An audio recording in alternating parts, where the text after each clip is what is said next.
Chapter 24, The Profitable Prophet Plan. To Allah's lions who fight for his religion go the spoils that come from their prey. Since the best predictor of future behavior is past behavior, we have been conditioned to expect a continuance of Islamic greed and violence. Tabari. The Prophet had been given possessions of Mecca following his conquest, but he only stayed a fortnight. He received news that the sheep-herding clans of Hawazin and Thaqif were encamped at Hunayn, intending to fight him. These Arabs knew what you know. Muhammad in Islam spelled trouble. Muslim militants had raided most every village in north, west, and central Arabia. They would have attacked eastern Arabia too, but there was nothing there. Ishaq and Tabari. These tribes assembled after hearing about how the messenger had conquered Mecca, thinking that the Muslims were intending to invade them next. When the Prophet heard that they had decided to defend themselves, he went out to meet them at Hunayn. And Allah, the Great and Mighty, inflicted defeat upon them. Allah has mentioned this battle in the Quran. The reference is from the 9th surah, a revelation that must have dribbled down over a prolonged period. It includes segments that were intended to rally the troops and justify the attack on Mecca, all the way through the subsequent raids on Byzantine Christians the following year. As you may recall, Allah's Hunayn recitals were sandwiched between his assault on the family unit and his attack on Christians and Jews. The Islamic God called the people who had invented him unclean and barred them from the house they had built for him.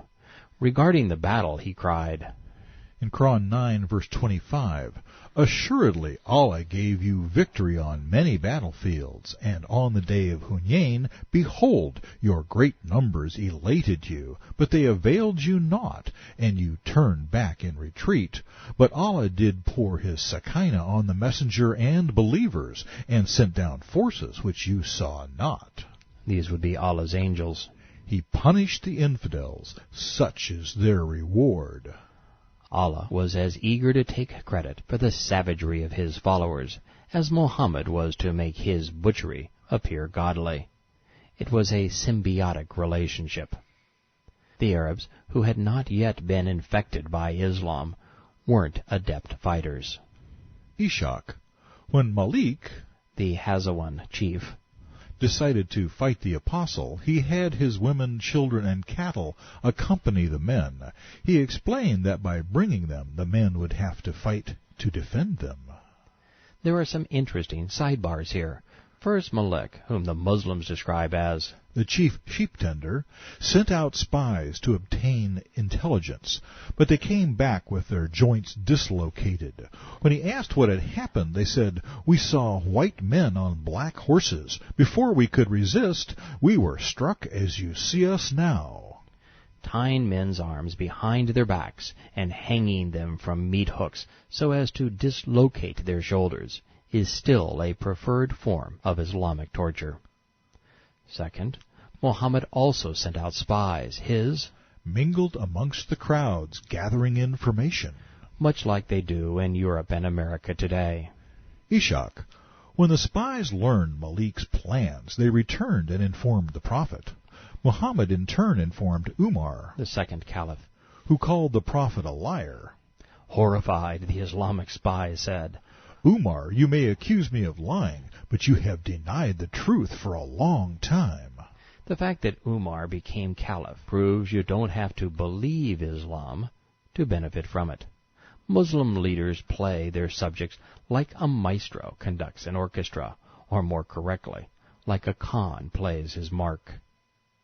Third, the Muslims were overly fixated on booty. The spoils had been divided before the battle was even waged. Tabari. Since the Hawazin and Thaqif had marched with their women and children and flocks, Allah granted them as booty to his messenger, who divided the spoils among those Quraysh who had recently embraced Islam. I want to thank Muhammad and his companions for making this so easy. They have once again validated my theory. The motivation for Islam was sex, power, and money. having conquered the Meccans, acquired the Kaaba ink, and compelled the Pledge of Allegiance, it was time to demonstrate Islam. With 2,000 Quraysh in tow, Muhammad raided 2 tribes. He divided their wealth, enslaved their children, and offered their women as a spoil, as a godly bribe. And by giving preference to the Meccans, he made them mercenaries. While the Prophet didn't yet control their minds or hearts, he held sway over their wallets. Tyrants throughout time, political, corporate, and religious, have ruled in like manner. While marching to attack the Arab tribes, Muhammad conned some pagans out of their armor and their swords. Ishak, lend us your weapons so that we might fight our enemy. Tabari tells us that Baker said, Today we will not be overpowered on account of small numbers. Then in Tabari, volume 9, page 8, we learn that arrogance soon led to disaster. The messenger marched with 2,000 Meccans and 10,000 of his companions who had come with him to facilitate the conquest of Mecca. Thus there were 12,000 in all. Muhammad left Shams in charge of Mecca.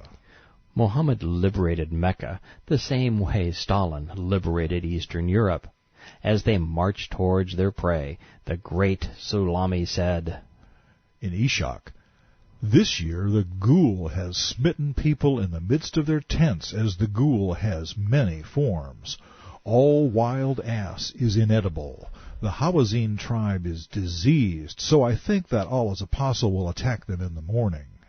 The next hadith reports, Tabari and Ishak, we descended through a sloping valley at the twilight of daybreak. But the enemy had gotten there before us, and we were waylaid by them in a narrow pass. They had collected themselves and were fully prepared. By Allah, we were terrified. As we descended, their squadrons made their first assaults on us as if they were one man. Our people were routed and fled, no one turning to look back. Allah's apostle withdrew and cried, Where are you going? Come to me! I am Allah's apostle! I am Muhammad, son of Abdallah! It was to no avail. The camels just bumped into one another as the Muslims ran away. Pathetic, isn't it? Allah's apostle withdrew and cried, Where are you going? Come to me! I am Allah's apostle! Muhammad's militants were under no illusions. They were out for easy booty, not some religious crusade. They were pirates because stealing was easier than working. They didn't believe Muhammad was an apostle any more than I do. They just ignored him. Sage advice, if I do say so myself.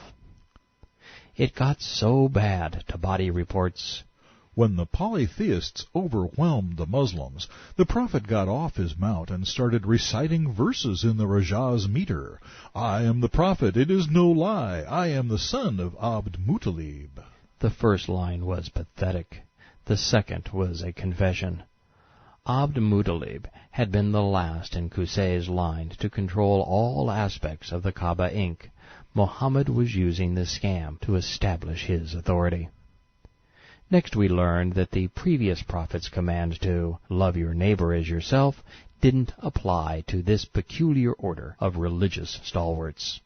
Tabari and Ishak, when the Muslims fled, the uncouth and rude fellows from Mecca who were with us saw that we were in total disarray. Some of them spoke in a manner that disclosed the hatred they harbored against us.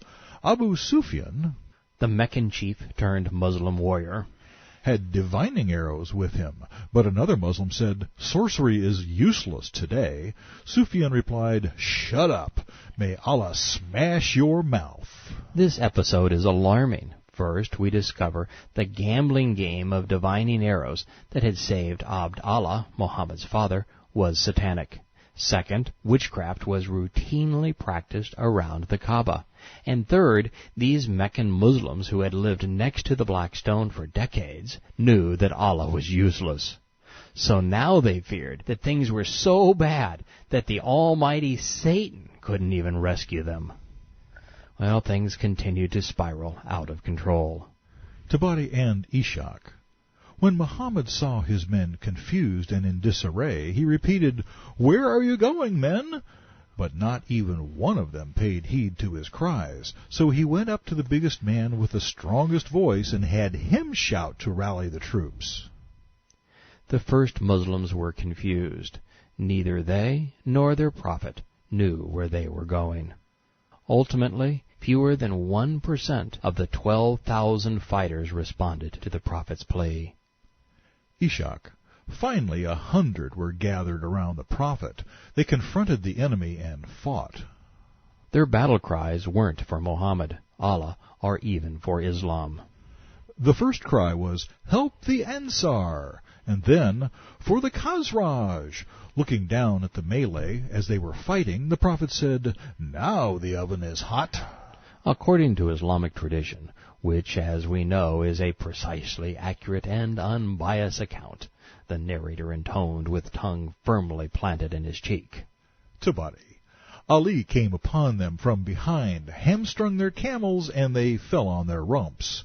He struck the enemy with such blows he cut off feet and shanks.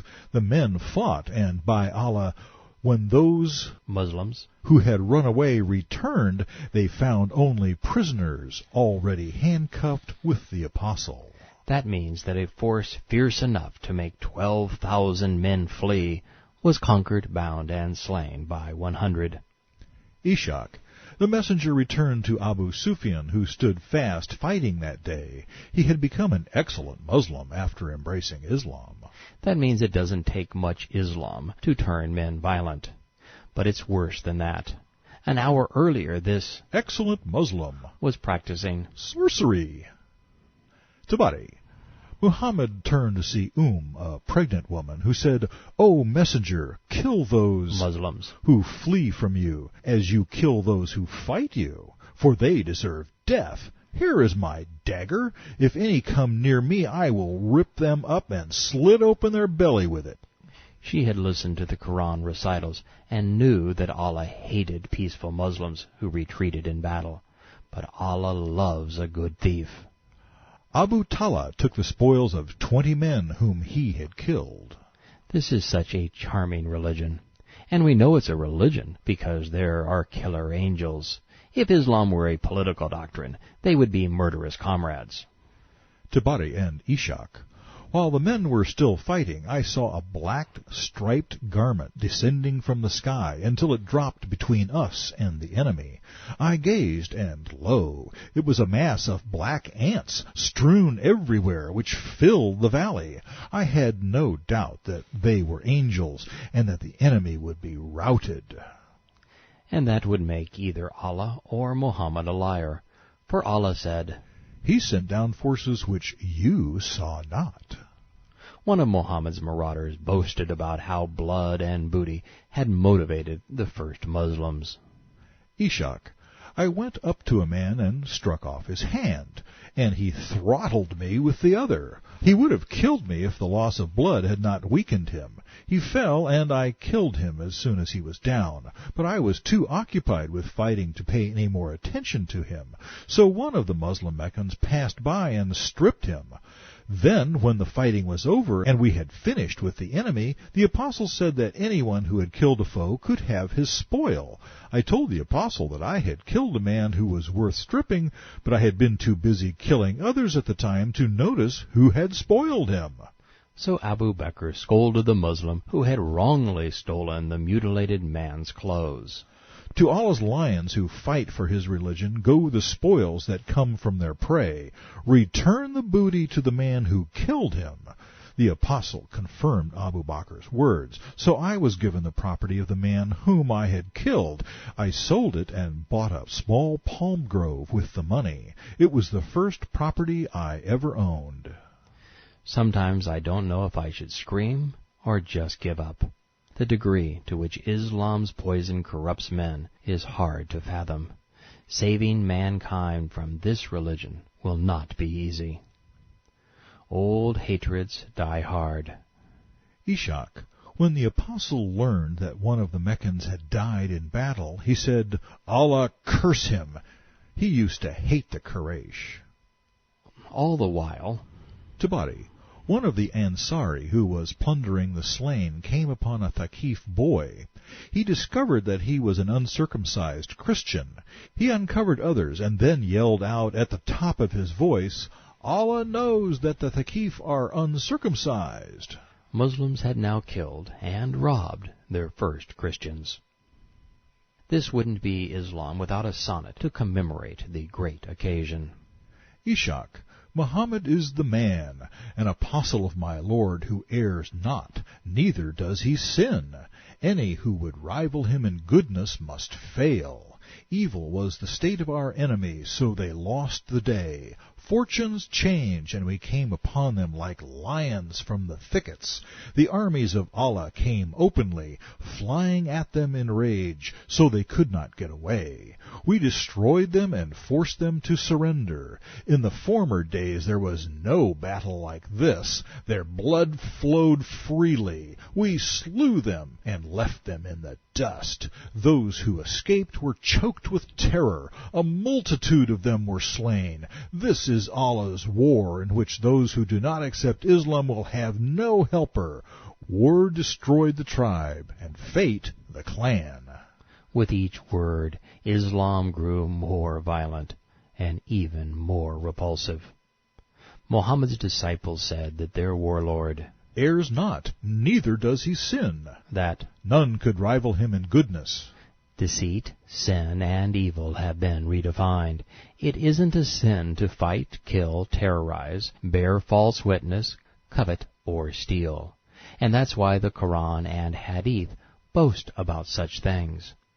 The second half of Abbas's poem, turned Islamic tradition, is frightening. It explains what happens to people who are victimized by Islam. The Muslims were the aggressors, as they came upon them like lions. They were an army, not missionaries. Rage consumed them. The first Muslims were destructive. They forced surrender. And we know that it was Islam that had done this to them because in the former days there were no battles like this. Death was the result. Blood flowed freely. Killing meant nothing to the Muslims, as they left them in the dust. The first Muslims were vicious terrorists. Those who escaped were choked with terror. A multitude were slain. And all of this death and destruction was perpetrated in the name of their despicable spirit. This is Allah's war. A second poem recited on this day was no less harsh. Ishaq, in faith I do not fear the army of fate. Islam is fatalistic because Manat was the goddess of fate. He gave us the blood of their best men to drink when we led our army out against them. We were a great army with a pungent smell. We attacked continuously wherever our enemy is found. Even the most brutal, violent, and ungodly regimes to prowl our planet would have been repulsed by a God who gave us the blood of their best men to drink. You'd think such scripture would prompt a response from those who claim that today's bloodthirsty Islamic terrorists have corrupted their religion. Next we find the apostle in a heroic moment. Ishaq, one of our companions told us that the apostle walked past a woman whom Khalid, the perfect Islamic terrorist, had killed. He sent word to Khalid and forbade him to kill more children, women, and slaves. It's hard to sell a corpse into slavery, and this Bukhari hadith contradicts the moral message. The prophet passed by us and was asked whether it was permissible to attack infidels at night with the probability of exposing their women and children to danger. The prophet replied, "Their women and children are from them." While they were out being religious, Allah's cavalry elected to terrorize the good folks of Nakhla, Atas, and Saad. But they began the fun by capturing and assassinating Bijad first. Ishaq, Allah's apostle said, "If you get hold of Bijad, don't let him escape, for he has done something evil." Tabari, while fighting the Banu Saad, Muslim horsemen seized Bijad. They herded his family around him like cattle and treated them roughly. All the while, Tabari.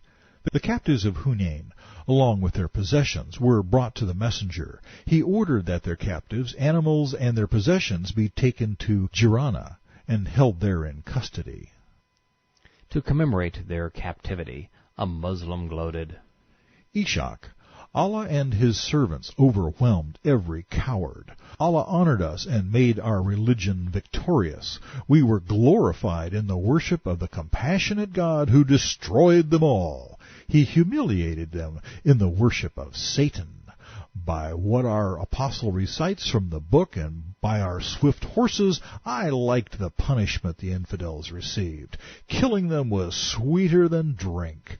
We galloped among them, panting for the spoil. With our loud-voiced army, the apostles' squadron advanced into the fray. This stuff makes Mein Kampf seem mild. Imagine a religion saying killing them was sweeter than drink. We galloped among them, panting for the spoil. With our loud-voiced army, the apostles' squadron advanced into the fray. Well, another Muslim sang, Ishak. Crushing the heads of the infidels and splitting their skulls with sharp swords, we continually thrust and cut at the enemy. Blood gushed from their deep wounds as the battle wore them down. We conquered, bearing the prophet's fluttering standard, his war banner. Our cavalry was submerged in rising dust, and our spears quivered, but by us the prophet gained victory. Not to be outdone, another of Muhammad's companions recited some very illuminating lines. Ishak. Allah's religion is the religion of Muhammad. We are satisfied with it. It contains guidance and laws. By it he sets our affairs right. I agree with the first Muslims. Allah's religion is the religion of Muhammad. Still incriminating themselves, we read in the Sirah, Ishak, page 580, Our strong warriors obey his orders to the letter. By us Allah's religion is undeniably strong. Islam was not spread by word of mouth, by reason, or by the kind deeds it inspired. Islam was propagated by the sword. You would think when our horses gallop with bits in their mouth that the sound of demons are among them. Yes, indeed. The sounds of demons are among the Muslims when they fight jihad. Wherever Muslim militants are found, loud-mouthed demons are close at hand. The day we trod down the unbelievers, there was no deviation or turning from the apostles' order. During the battle, the people heard our exhortations to fight and the smashing of skulls by swords that sent heads flying. We severed necks with a warrior's blow. Often we left the slain cut to pieces, and a widow crying, Alas! over her mutilated husband. 'Tis Allah, not man, we seek to please. Just when you thought Islam couldn't get any worse, it spews ever more vitriolic violence in your face. From Sirah to Sunnah to Surah, Islam is putrid. Abbas also composed the following lines. I want you to appreciate the nature of those who, along with Muhammad, invented Islam. While Ibn Ishaq recorded a dozen pages of poetry from this day, I have tried to sift through the rubble to bring you the lines that best illuminate the mentality of these first Muslims. Ishaq. We helped Allah's apostle, angry on his account, with 1,000 warriors. We carried his flag on the end of our lances. We were his helpers, protecting his banner in deadly combat. We dyed it with blood, for that was its color. We were the Prophet's right arm in Islam. We were his bodyguards before other troops served him. We helped him against his opponents. Allah richly rewarded that fine Prophet Muhammad. Islam immortalized one of its best, the woman-killing, child-abusing, genocidal, tax-collecting Khalid. Ishaq. Since you have made Caliph chief of the army and promoted him, he has become a chief indeed, leading an army guided by Allah. firmly clad in mail, warriors with lances leveled. We are a strong force, not unlike a rushing torrent. We smite the wicked while we swear an oath to Muhammad, fighting in the quest of booty. Ishak, red blood flowed because of our rage. No matter the translation, no matter the interpretation, these men were as bad as their religion. Attacking, killing, enslaving, plundering, and terrorizing the Hawazin, Thaqif, Nakhla, Atas, and Sad villages was insufficient. Tabari. The messenger and his companions went directly to Taif. This was the town between Mecca and Yathrib whose rabble had mocked and stoned the prophet, following the Quraysh bargain and the satanic verses. Muhammad encamped there for a fortnight, waging war. The townsfolk fought the Muslims from behind the fort. None came out in the open. All of the surrounding people surrendered and sent their delegations to the prophet. After besieging Taif for 20 days, Muhammad left and halted at Jirana, where the captives of the Hunayn were held with their women and children. It is alleged that those captives taken numbered 6,000 with women and children. Since only 100 Muslims fought, overcoming 60-1 odds is a little far-fetched. But there is an important line in the opening hadith on the siege of Taif. The first Muslims had been so vicious that all of the surrounding people surrendered. Tabari. Delegations of Hawazin came to the prophet and embraced Islam. Therefore he set their women and children free and decided to make the lesser pilgrimage from Jirana. Freedom had never been part of this man's vocabulary.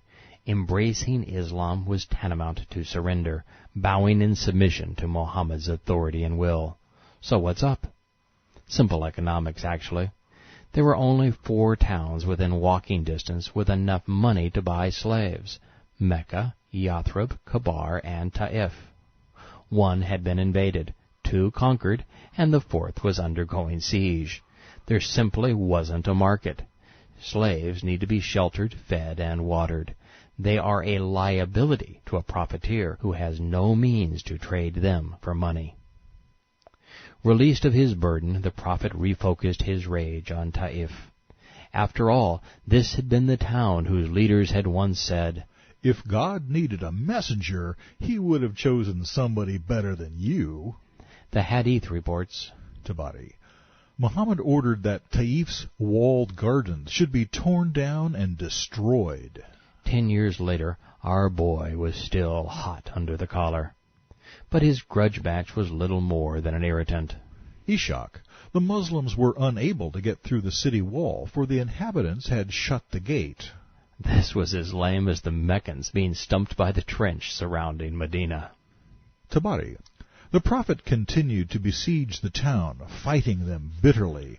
Both sides shot arrows at each other until one day the wall of Taif was stormed. A number of Muhammad's companions went under a testudo. A testudo is a Roman-style siege engine with a roof. And tried to breach it, but they were showered with scraps of hot iron. They came out from under their testudo, and the Thaqif shot them. Ever mean-spirited, Muhammad then ordered that their vineyards should be cut down. But all was not war and destruction. The prophet had but 2 of his 24 wives, concubines, and sex slaves with him on the campaign, and he was now longing for some variety. So both the historian and the biographer tell us, Muhammad told Bakr, "I saw in a dream that I was given a large bowl filled with butter. A cock pecked at it and split it. O Messenger of Allah, I don't think that you will attain what you desire today." Wouldn't you just love to turn Sigmund Freud loose on that one? Anyway, that was it. The Muslim militants packed up their camels and headed home, grumbling all the way. Tabari. By Allah, I did not come to fight for nothing. I wanted a victory over Taif, so that I might obtain a slave girl from them and make her pregnant. Oh, how lovely of them. On the way back home, Ishak. Ka'b ibn Malik reacted to the apostles' decision. He said, "We put an end to doubt at Kabar, but we gave our swords a rest. If our swords could have spoken, their blades would have said, 'Give us Das or Thaqif. We will tear off the roofs in Waj. We will make homes desolate. Our cavalry will come upon you, leaving behind a tangled mass. When we assault a town, they sound a cry of alarm, but our sharp cutting swords flash like lightning. By them we bring death to those who struggle against us. Flowing blood was mingled with saffron the morn the forces met. They were taken by surprise, and we surrounded their walls with troops. Our leader, the prophet, was firm, pure of heart, steadfast, continent, straightforward, full of wisdom, knowledge, and clemency. He was not frivolous nor light-minded. We obey our prophet, and we obey a Lord who is the compassionate. The Ar-Rahman. We make you partners in peace and war. If you refuse, we will fight you doggedly. The sword of Islam has spoken. Ka'b continued with these words, Ishak, our onslaught will not be a weak, faltering affair. We shall fight as long as we live. We will fight until you turn to Islam, humbly seeking refuge. We will fight not caring whom we meet. We will fight whether we destroy ancient holdings or newly gotten gains. We have cut off every opponent's nose and ears with our fine swords. We have driven them violently before us at the command of Allah and Islam. We will fight until our religion is established, and we will plunder them, for they must suffer disgrace. The oldest witness of Islam's formation, of Muhammad's words and deeds, has spoken. Nothing more need be said. This is fundamental Islam. The next poem begins as a fairy tale. It also ends as a nightmare. Ishak. Shaddad said this about the apostles' raid on Taif: "Don't help a lot." One of Allah's pagan daughters. For Allah is about to destroy her. How can one who cannot help herself be helped? She was burned in black smoke and caught fire. Those who fight before her stone are outcasts. When the apostle descends on your land, none of your people will be left when he leaves. Under the heading, The division of booty captured at Hunayn, and conciliation gifts given to gain men's hearts. we find that the disgruntled mercenaries needed to be appeased. Ishak, the apostle held a large number of captives. There were 6,000 women and children prisoners. He had captured so many sheep and camels they could not be counted. But since there was no market for the slaves, Mohammed asked his mercenaries to free those he had previously divvied up. Tabari. The Banu Tamim were concerned. They did not want to give up their share. So Muhammad said, "He who holds a share of these captives shall get 6 camels for every slave of the next booty we take." They were postponing gratification. It was so mature of them. So the Muslims returned the women and children captives. But not every mujahideen was so mature. The Prophet was always an exception to his own rules. Ishak. From the captives of the Hunayn, Allah's messenger gave his son-in-law, Ali, a slave girl called Baitab, and he gave future Caliph Uthman, a slave girl called Zainab, and future Caliph Umar, another.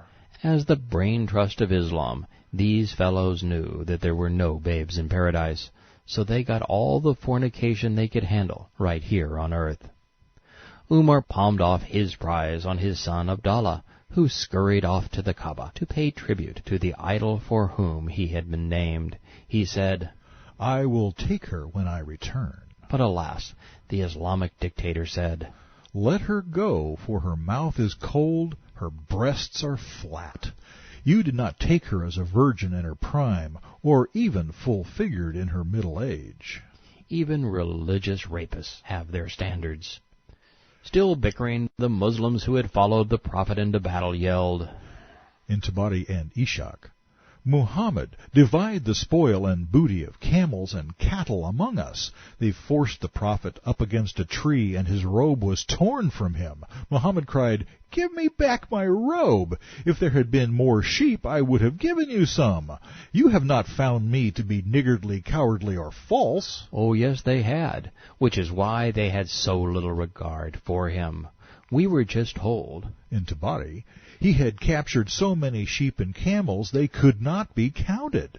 It is little wonder Muhammad prayed, O Allah, I seek refuge from you from distress and sorrow, from helplessness and laziness, from miserliness and cowardice, from being heavily in debt, and from being overcome by men.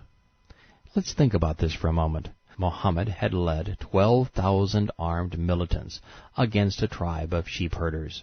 They had slaughtered the men, stolen their property, and taken 6,000 women and children captive. It came time to pay the pirates their usual share from the spoil, and Muhammad reneges. He changed the rules and promised to pay them later, out of a future raid. The first Muslims became angry. They ganged up on their prophet, forced him up against a tree, and tore off his robe. In response, he lied to them. Then, to memorialize the event, the warlord of the world's fastest-growing religion proclaimed that he was distressed, sorrowful, helpless, and lazy. He confessed to being a coward. Then he said that he was miserly, a death sentence if you're a pirate. No matter how many people he enslaved or how much property he stole, he was so irresponsible, he was always broke. And while that's really bad, how can a man of God be overcome by men? As bad as this affair was for Islam's credibility, Muslim apologists cannot wish it away, for Bukhari documents it too. While Allah's apostle was on his way back from Hunayn, the Bedouins started begging for things so aggressively that they forced him to go under a samura tree, where his outer garment was snatched away. On that, Allah's apostle stood up in his undies and said, Return my clothes. If I had as many camels as these trees, I would have distributed them among you, and you will not find me a miser, liar, or coward. In what appears to be a related incident, we learn, Bukhari, while I was walking with the Prophet, he was wearing a Najrani outer garment with a thick hem. A Bedouin came upon him and pulled his garment so violently that I could see the imprint of the hem on his shoulder, caused by the violence of this pull. The Bedouin said, Give me something from Allah's fortune which you have. The Prophet turned, smiled, and ordered that a gift should be given. Returning to the historical and biographical accounts, we find Muhammad lying to his troops and contradicting his prayer. Tabari and Ishaq, You have not found me miserly, cowardly, or a liar. Then he walked over to his camel and took a hair from its hump. Holding it aloft in his fingers, he said, Men, I do not have anything of your booty, not even so much as this hair. Just filth, and that filth is what is being given to you. How perceptive. Islam is filth. So bring back my cloak, for dishonesty will be a shame, a flame, and a doom to you. Since even his own sunnah proves he was lying through his teeth, Muhammad must be enjoined the shame of the flame. This wrangling over stolen money continued for a number of pages. Muhammad had lost control. He was, in fact, overcome by men. Ever more desperate to buy loyalty, he doled out some of the booty his goons had stolen. But there never seemed to be enough. Ishaq, the apostle gave gifts to those whose hearts were to be won over, notably the chiefs of the army, to win them, and through them, the people.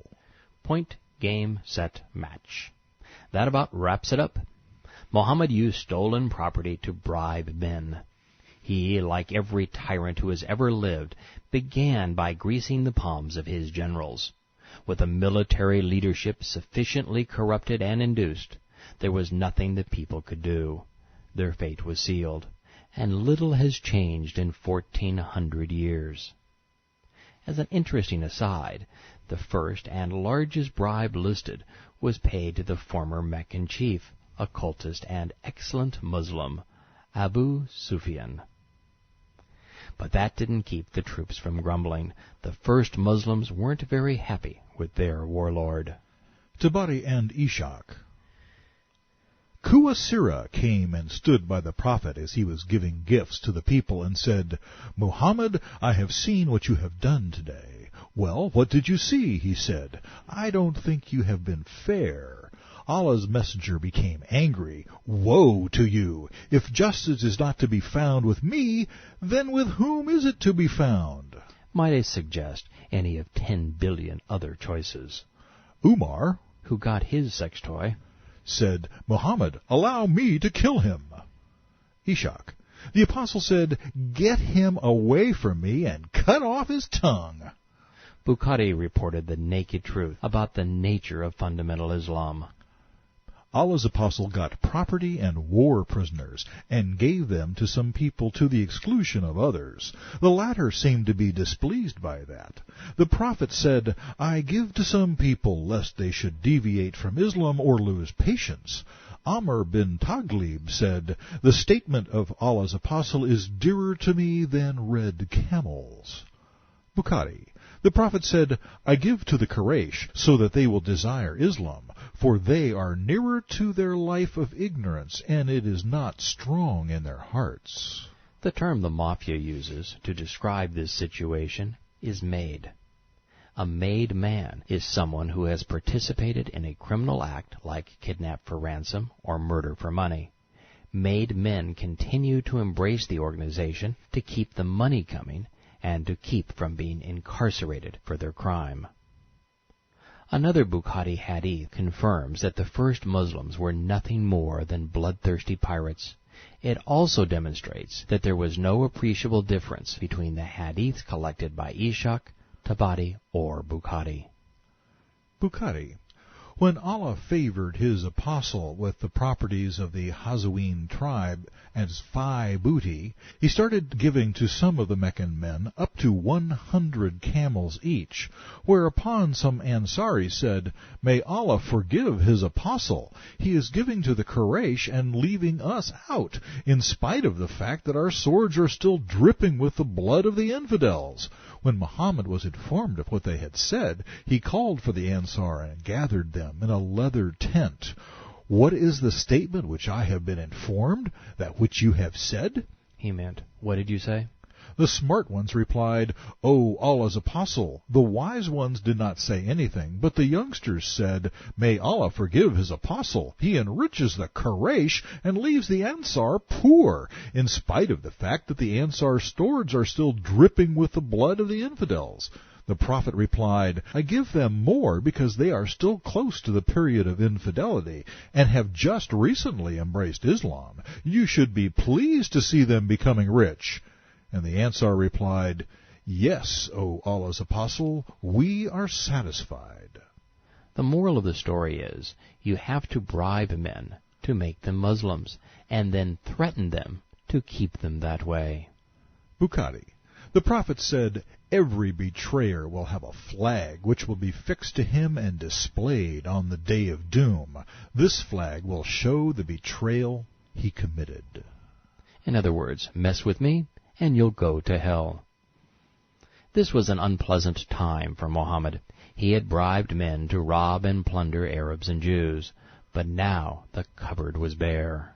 Tabari and Ishaq, "Prophet, this group of Ansar have a grudge against you for what you did with the booty and how you divided it among your own people." After due praise and exaltation of Allah, he addressed them, "Ansar, what is this talk I hear from you? What is the grudge you harbor in your hearts against me? Do you think ill of me? Did I not come to you when you were erring and needy, and then made rich by Allah?" It was getting nastier by the moment. There simply wasn't enough plunder to go around. And heaven forbid a Muslim should soil his hands producing something of value. The Ansar were not satisfied. They turned the tables on the pirate king, giving him a strong dose of reality. Tabari and Eshach, you came to us discredited when your message was rejected by the Quraysh, and we believed you. You were forsaken and deserted, and we assisted you. You were a fugitive, and we took you in, sheltering you. You were poor, in need, and we comforted you. It was all true, every word of it. Muhammad had been discredited because he had accepted the Quraysh bargain. Tempted by sex, power, and money, he had made a deal with the devil. He blasphemed his God, reciting satanic verses. His demonic message had been rejected as delusional. The Quraysh knew that Muhammad was a demon-possessed, lying charlatan, forging his scriptures by plagiarizing earlier lore. After telling the Quraysh that he was going to slaughter them, and after duping the Ansar to wage war against all mankind, Muhammad had become a fugitive. He was run out of town in shame, forsaken and deserted by his own people, his family. He was as poor as his religion. The Yathrib Arabs had foolishly comforted him, believed him, fought for him, yet none of that fazed this perverted prophet. Tabari and Eshach, do you hold a grudge against me, and are you mentally disturbed because of the worldly things by which I conciliate a people and win them over so that they will embrace Islam and become Muslims? Case closed. Proof doesn't get any better than this. This is a stunning confession. Muhammad said that he used stolen property to bribe militants so that they would become Muslims. That made the first Muslims mercenaries. They were seduced and lured into Islam just as the devil had beguiled Muhammad. Islam's warlord bought support with booty. But alas, how can a pirate be a prophet? How can criminal behavior be religious? Stealing is illegal. Bribery is immoral. Venerating a man who advocates both makes one an accomplice. And trusting him with your soul is insane. Caught between a rock and some hard people, Muhammad chose the rock. Allah's apostle left town to make a lesser pilgrimage and ordered that the rest of the booty be held back, although some of the spoil followed him. There's nothing more religious than storing your contraband safely before you rush off to visit your rock god.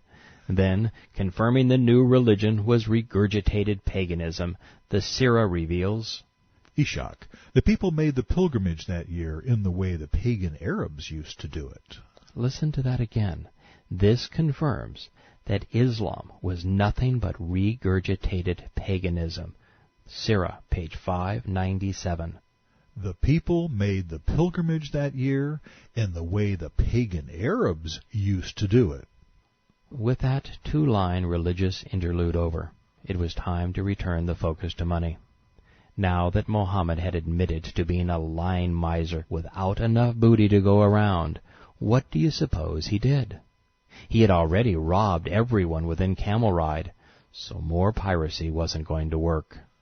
Tabari, in this year the messenger sent Amr to collect zakat taxes from Jafar and Ammar, the clans of Julanda and Azad.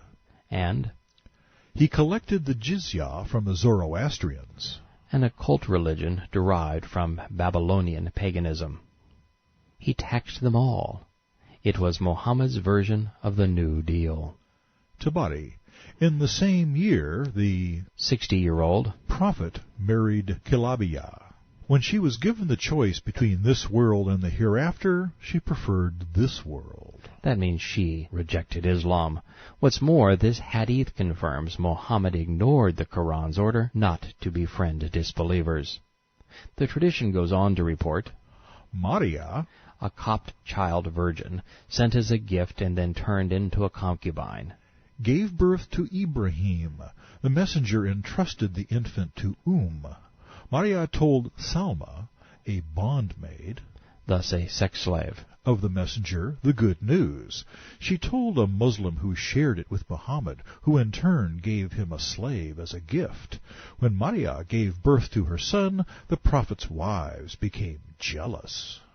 Ishaq. When the apostle returned to Medina after his raid on Taif, word spread that he had killed some of the men who had satirized and insulted him. The poets who were left spread in all directions. You've got to give Muhammad credit for one thing. He knew how to control the press. The next hadith speaks of short black men who used to retreat. They excited anger against them. But then the pacifists became Muslims and turned violent. Ishaq. The best men launch spears as if they were swords. They peer forward unweariedly with eyes red as burning coals. They devote their lives to the Prophet. On the day of hand-to-hand fighting and cavalry attacks, they purify themselves with the blood of infidels. They consider that an act of piety. Their habit is to act like lions. They are accustomed to hunting men.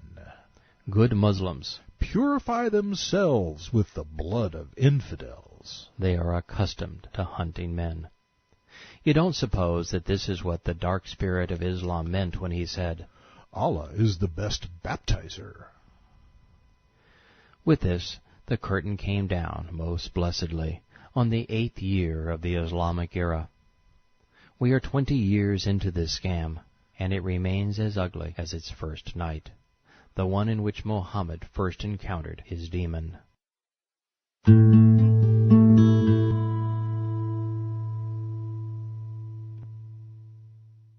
The next day was hotter than usual. It was April 20th, 630 A.D. As the sun rose, men gathered to talk about their plight. Tabari. Amr said, "We have been dealt a situation from which there is no escape. You have seen what Muhammad has done. Arabs have submitted to him, and we do not have the strength to fight. You know that no herd is safe from him, and no one even dares to go outside for fear of being terrorized." Islam had arrived, and it had conquered. Anarchy was the result. It still is. So Muhammad and his less-than-inspired band of thugs set out in search of unplundered territory. Tabari. In this year, the messenger carried out a military expedition to Tabuk. Tabuk was a Christian settlement in Byzantine Syria. They had done nothing to earn Muhammad's wrath. They were simply a target, the nearest untapped source of booty. Ishaq. The apostle ordered Muslims to prepare for a military expedition so that he could raid the Byzantines. It would be the largest and best-equipped army Allah's messenger would ever lead. 30,000 militants heeded the call to arms. Muhammad proclaimed, "The treasures of Caesar have been given to me by conquest." The historian Tabari, in Volume 9, page 48, reveals, Muhammad wanted the people to be prepared, so he informed them that his objective was the Byzantines. The Muslims disliked the idea because of their respect for their fighting ability. But Muhammad had invested much of his last and final surah demeaning Christians and ordering Muslims to fight them, humiliate them, mutilate them, tax them, enslave them, and even crucify them. He couldn't let all of that wonderful godly inspiration go to waste. The pirates, however, weren't so inspired. They wanted easy booty, not war. Tabari. One of the hypocrites, a peaceful former Muslim, feeling an aversion to battle, being skeptical of the truth, and spreading false rumors about Muhammad, said that they should not go out in the heat. With regard to him, Allah revealed, they said, "Do not march out in the heat. Say, the heat of hell is far more intense." The message was nasty. Obey my order to fight and plunder, or my God will roast you in hell. Tabari. Muhammad urged the Muslims, by way of a meeting, to help cover the expenses of Allah's cause. The men provided mounts in anticipation of Allah's reward. Once again, we see that neither preaching, evangelism, nor salvation entered the picture. These men weren't off on a religious crusade. Allah's cause was armed robbery. And frankly, such behavior would be inexcusable, even if it only happened once in the presence of the Prophet or during the formation of Islam. But Muhammad's militants were in a rut. They had fought for no other reason. If we were to remove immoral, illegal, hateful, and violent verses from the Hadith and Quran, all we'd have left would be an odd collection of plagiarized and twisted Bible stories. Bad simply overwhelms good in Islam. To believe Muhammad is as foolish as protecting the doctrine he inspired. Ishaq. The apostle always referred allusively to the destination which he intended to raid, for he said plainly that he was making for the Byzantines because the journey was long, the weather was hot, and the enemy was strong. No Byzantine had threatened Muhammad. Calling them the enemy simply confirms that all non-Muslims are Islam's foe. But there is another lesson here. Today, Muslims scream with shrill voices that the Christian crusaders attacked Muslims without provocation. Yet their own scriptures confirm that Islam drew first blood, and that Muslims invaded and conquered Christians. But it's worse than that. Christianity had permeated what is now Iraq, Iran, Turkey, Syria, Jordan, Israel, and Egypt by the time Muhammad decided to plunder these people. The Messiah's message appealed to human hearts and minds by virtue of his words. Within a decade of the Tabuk raid, Islam would lay all of that to ruin, attacking, conquering, and taxing the once free people who occupied these places. Islam imposed its will by violent assault. On this day, Muhammad discovered that even after promising Allah would reward Muslims with booty beyond their dreams, most Arabs were skeptical. Tabari. When the Prophet was prepared to set off, a number of Muslims whose intentions had prevented them from following the messenger lagged behind without any misgivings. Those who knew Muhammad much better than we do recognized the obvious. There was no doubt in their mind that Islam's founder was a money-grubbing Khan, a mean-spirited thug who was out for himself. Here's an example, up close and personal. Ishaq. Jad told Muhammad, "Will you allow me to stay behind and not tempt me? Everyone knows that I am strongly addicted to women. I'm afraid that I'll see Byzantine women and will not be able to control myself." This suggests that Muhammad tempted Muslims to fight, and that he offered them captured women as booty. The apostle gave him permission to remain behind. In other words, Muhammad didn't want the competition. It was about him that Allah sent down, "There are some who say, 'Give me leave to stay behind and do not tempt me.' Surely they have fallen into temptation already, and hell encompasses these unbelievers." This became Quran 9:49. It was not that he feared the temptation from the Byzantine women. The temptation he had fallen into was greater in that he had hung back from the apostle and sought to please himself rather than Muhammad. Verily, hell awaits him. There are 3 messages here, and all are bad. Being tempted to rape is a lesser offense than being a pacifist. The highest calling in Islam is to please Muhammad, and if you don't fight, you go to hell. If you are a peaceful Muslim, your God hates you, and he wants to punish you. Ishaq. One of the estranged ones said to another, "Don't go out to fight in this heat." He disliked strenuous war, doubted the truth, and created misgivings about the apostle. So Allah sent down regarding them, and they said, "Do not go out in this heat. Say, the fires of hell are hotter. Let them laugh a little for now, and they will weep a great deal later, as reward for what they did." You will find this gem buried in the 82nd verse of the feast surah.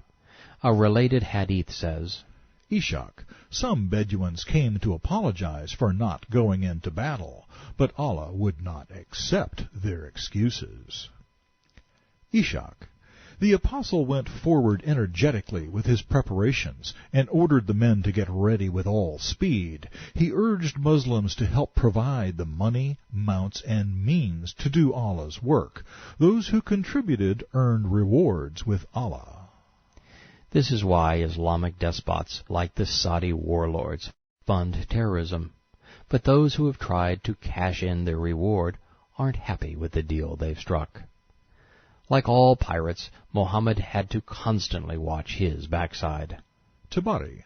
Ali seized his weapons and set off until he caught up with Muhammad. The hypocrites alleged that you left me behind because you found me burdensome and wanted to get rid of me, he replied. They lied. I left you behind because of what I have left behind. So go back and represent me in my family. The kind of men who were willing to rob were just as likely to pick his pockets. So the pirate king told his son and son-in-law, "Don't let them steal my booty or my babes." The first Muslims didn't care much for the Prophet's company. Tabari. The messenger continued his march, but his men began to fall behind. The Prophet said, "Leave them, for if there is any good in any of them, Allah will unite them with the rest of his pirates. If not, Allah has relieved you of them." So the quasi-peaceful Muslims died of exposure, hunger, and thirst. Tabari. A band of hypocrites going along with the Prophet as he was marching towards Tabuk said, "Do you think that fighting these people will be like the others we have fought? It looks to me as if we will be tied with ropes tomorrow." They said this in order to intimidate and frighten the faithful.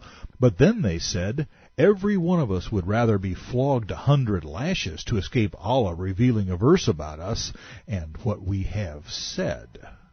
One of the Muslim snitches ratted out these men to his general. So the chief pirate turned in his saddle and confronted the bad Muslims. They protested, "O Prophet, we were simply playing and speaking nonsense. Then Allah sent down a Quran about them. If you question them, then assuredly they will say, 'We were only speaking nonsense and playing.'" Quran 9:65. Ishaq. Abd al-Rahman, the man for whom the Quran had been sent down, said, "O Apostle, my name disgraces me." The rock idol Ar-Rahman was no longer in vogue. And that's one more proof that Ar-Rahman was not merely a title or an attribute for Allah. But this wasn't a game to Muhammad. It was a scam. He had business to conduct. Tabari. When the messenger reached Tabuk, the governor of Elah, a seaport at the north end of the Gulf of Aqaba, came to him, made a treaty, and agreed to pay the jizya tax. The people of Jarba and Adrun also offered to pay him the tax. It was Muhammad's favorite verse, "Give me the money." Not a word was spoken about summoning them to Islam.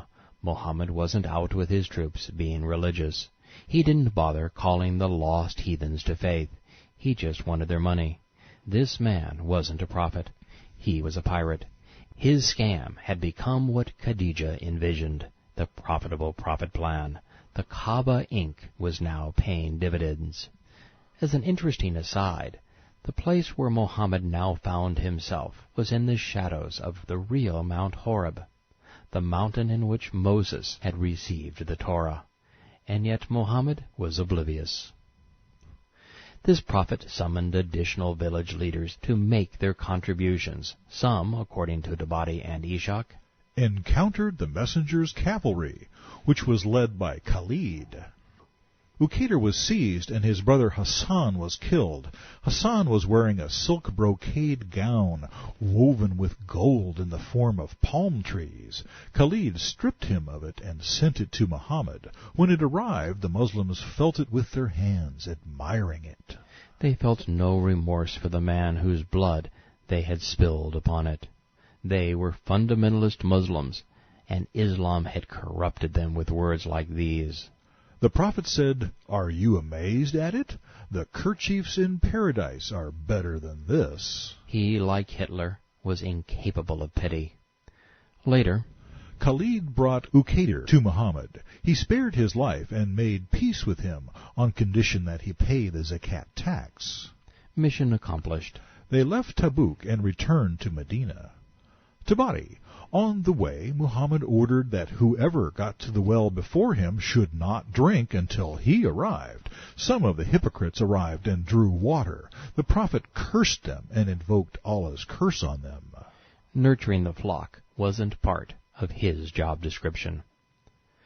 The translator of Volume 9 of the History of Al-Tabari, The Last Years of the Prophet, inserted a footnote here to make certain we understood the nature of these expeditions.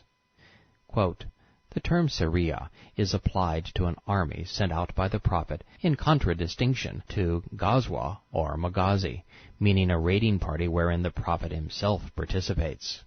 End quote. You've got to question a religion that has words for things like this. Bukhari. I heard Ka'b bin Malik narrating the story of the Ghazwa in Tabuk, in which he failed to take part.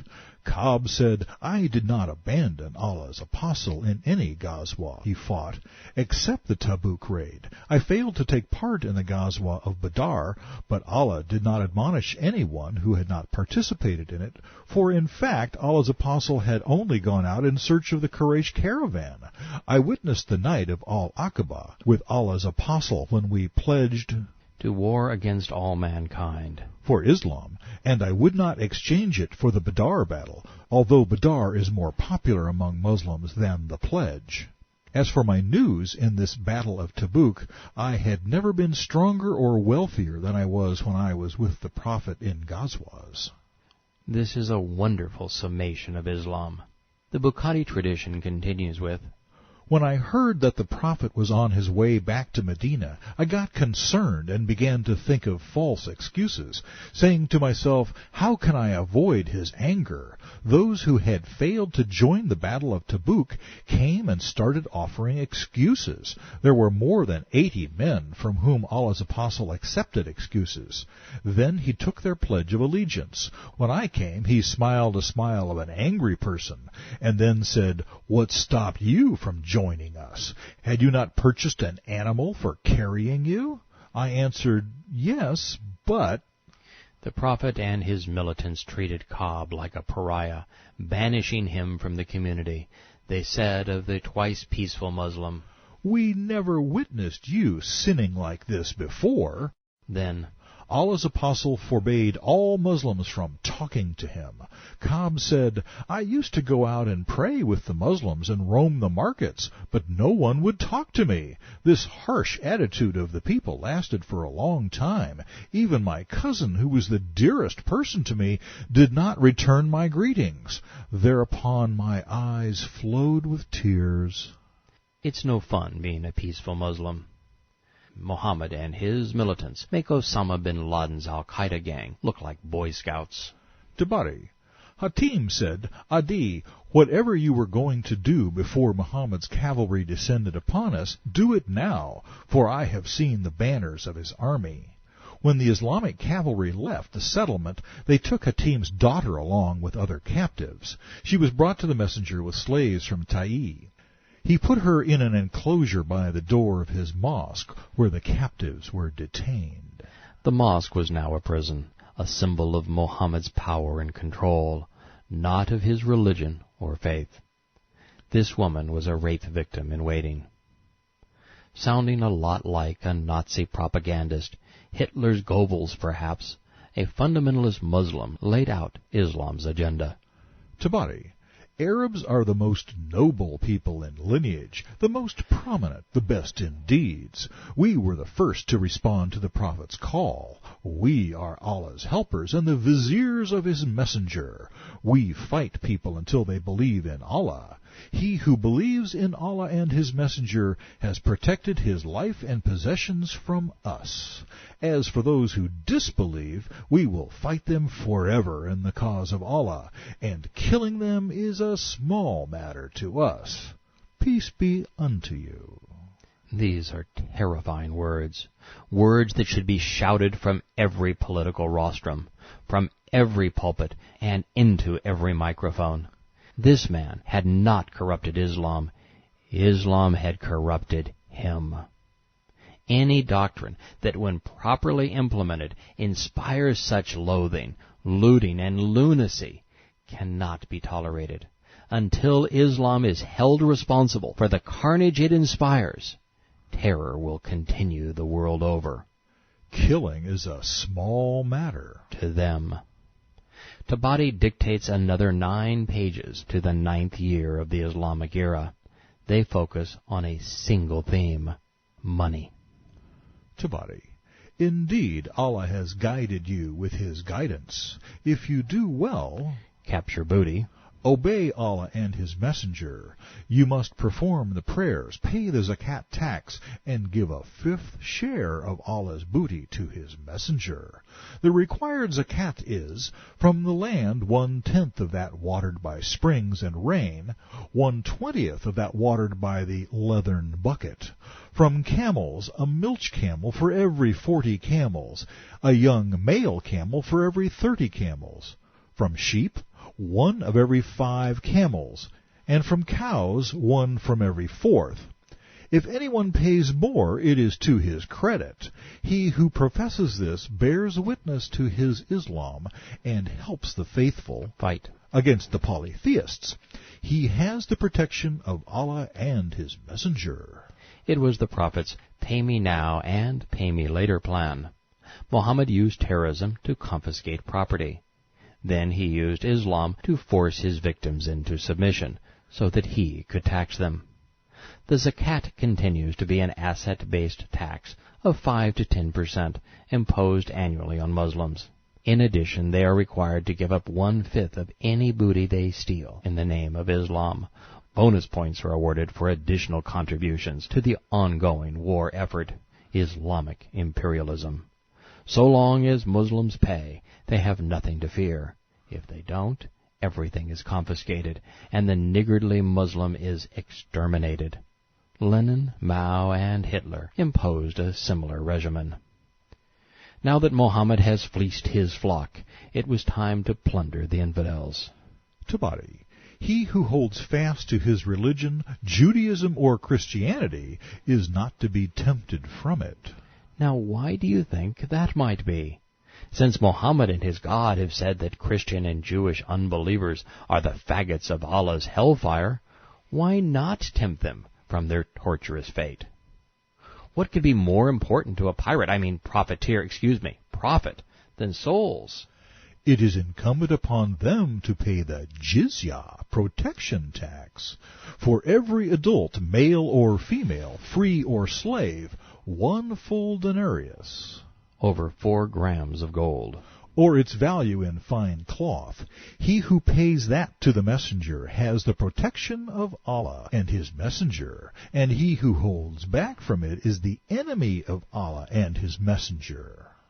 Sheep were good, camels were better, but when it came to becoming Muhammad's pal, nothing beat the glitter of gold. Al Capone, like the Prophet Muhammad, said, "Pay me and I'll protect you from me." As with the mafia, it was all about armed robbery. The infidel jizya tax was imposed at a much higher rate than the Muslim zakat.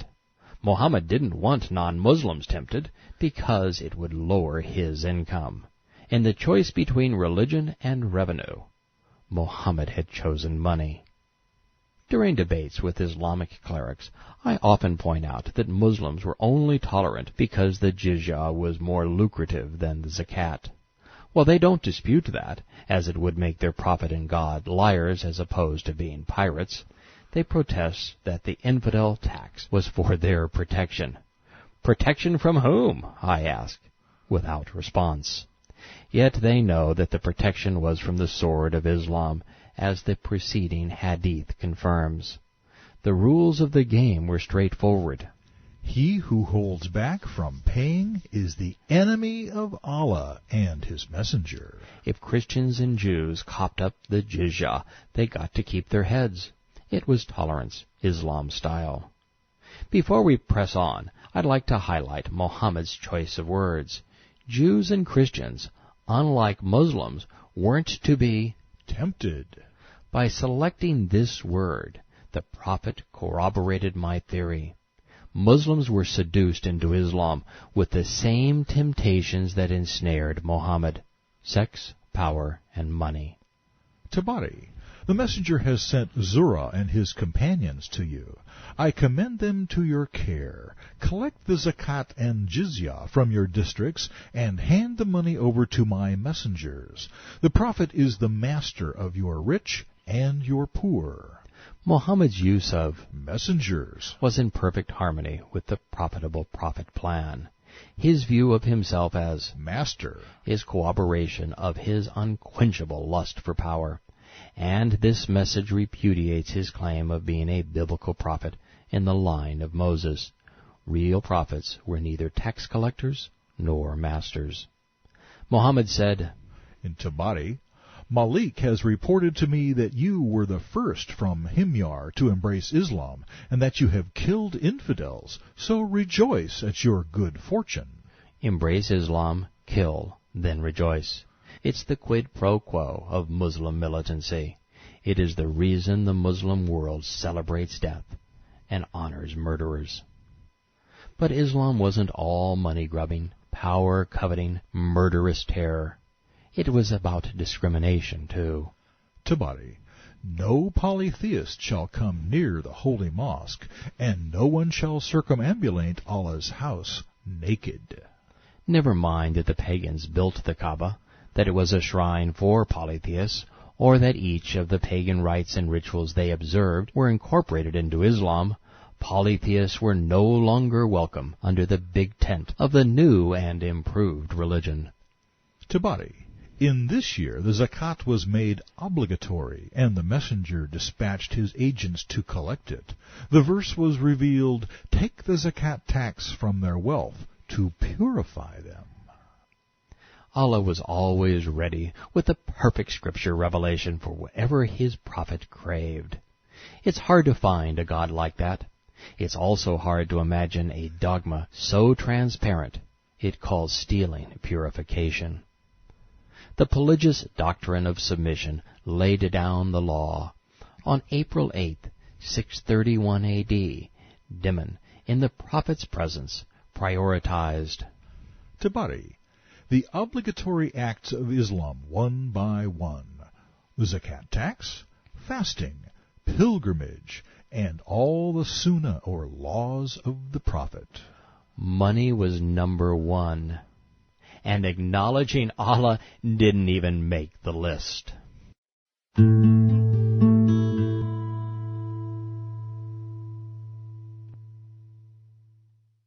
Muhammad wouldn't be the peace-loving founder of the tolerant and inclusive religion of Islam if he didn't terrorize somebody at the beginning of his final year.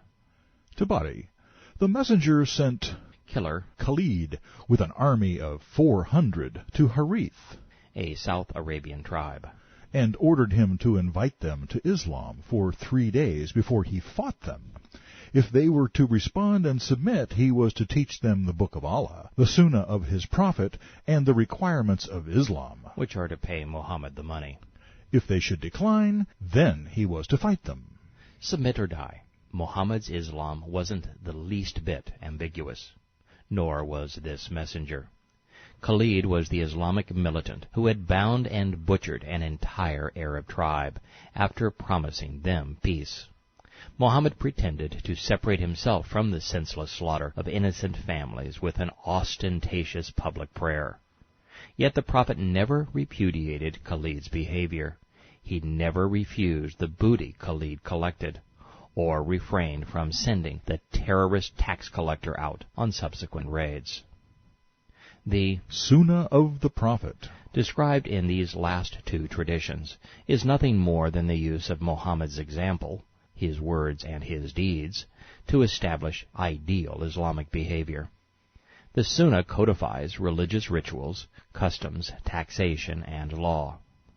This is the Hadith's parallel of the 33rd Surah, in which Allah commands Muslims to emulate Muhammad's example.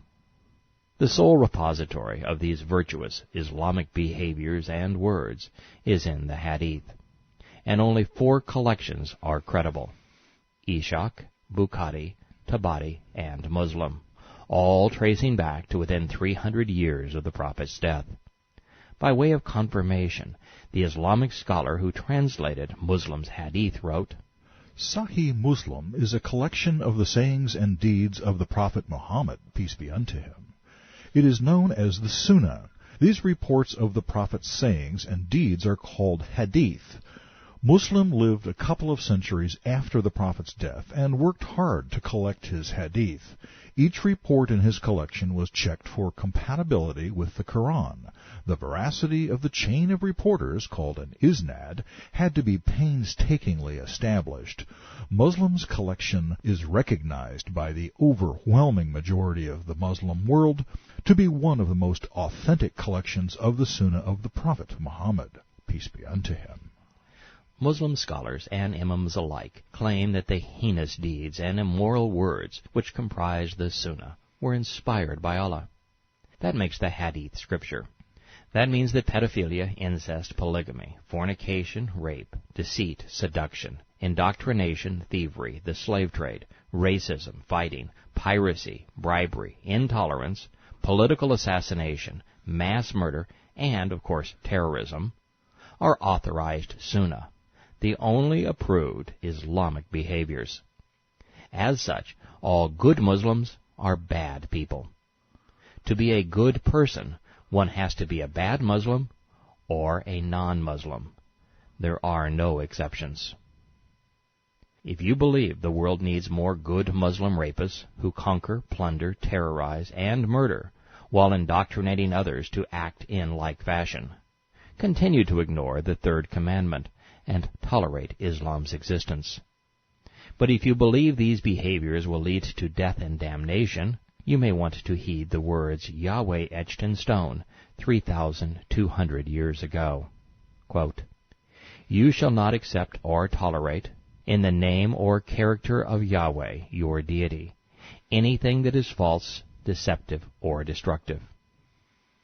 I suggest we follow his advice. In the last year of Muhammad's life, the wannabe prophet turned parasitic terrorist began to sense his mortality. He had more sex, money, and power than he could handle. The only thing left was immortality. So the most vile man who ever lived commanded that his sunnah, or example, be imposed upon the world by force of arms. The 1,400-year-long river of blood that flowed from Medina is the result. Tabari, the messenger commanded me, and I sent riders announcing, "Arabs, embrace Islam, and you will be safe." They surrendered and did not fight. I stayed, ordering them to fulfill the requirements of Islam. Then, to make certain no one would errantly accept Islam out of some misguided notion that it was a religion inspired by God, rather than simply one man's quest for sex, power, and money, Muhammad proclaimed, Tabari, none but the purified shall touch the Quran.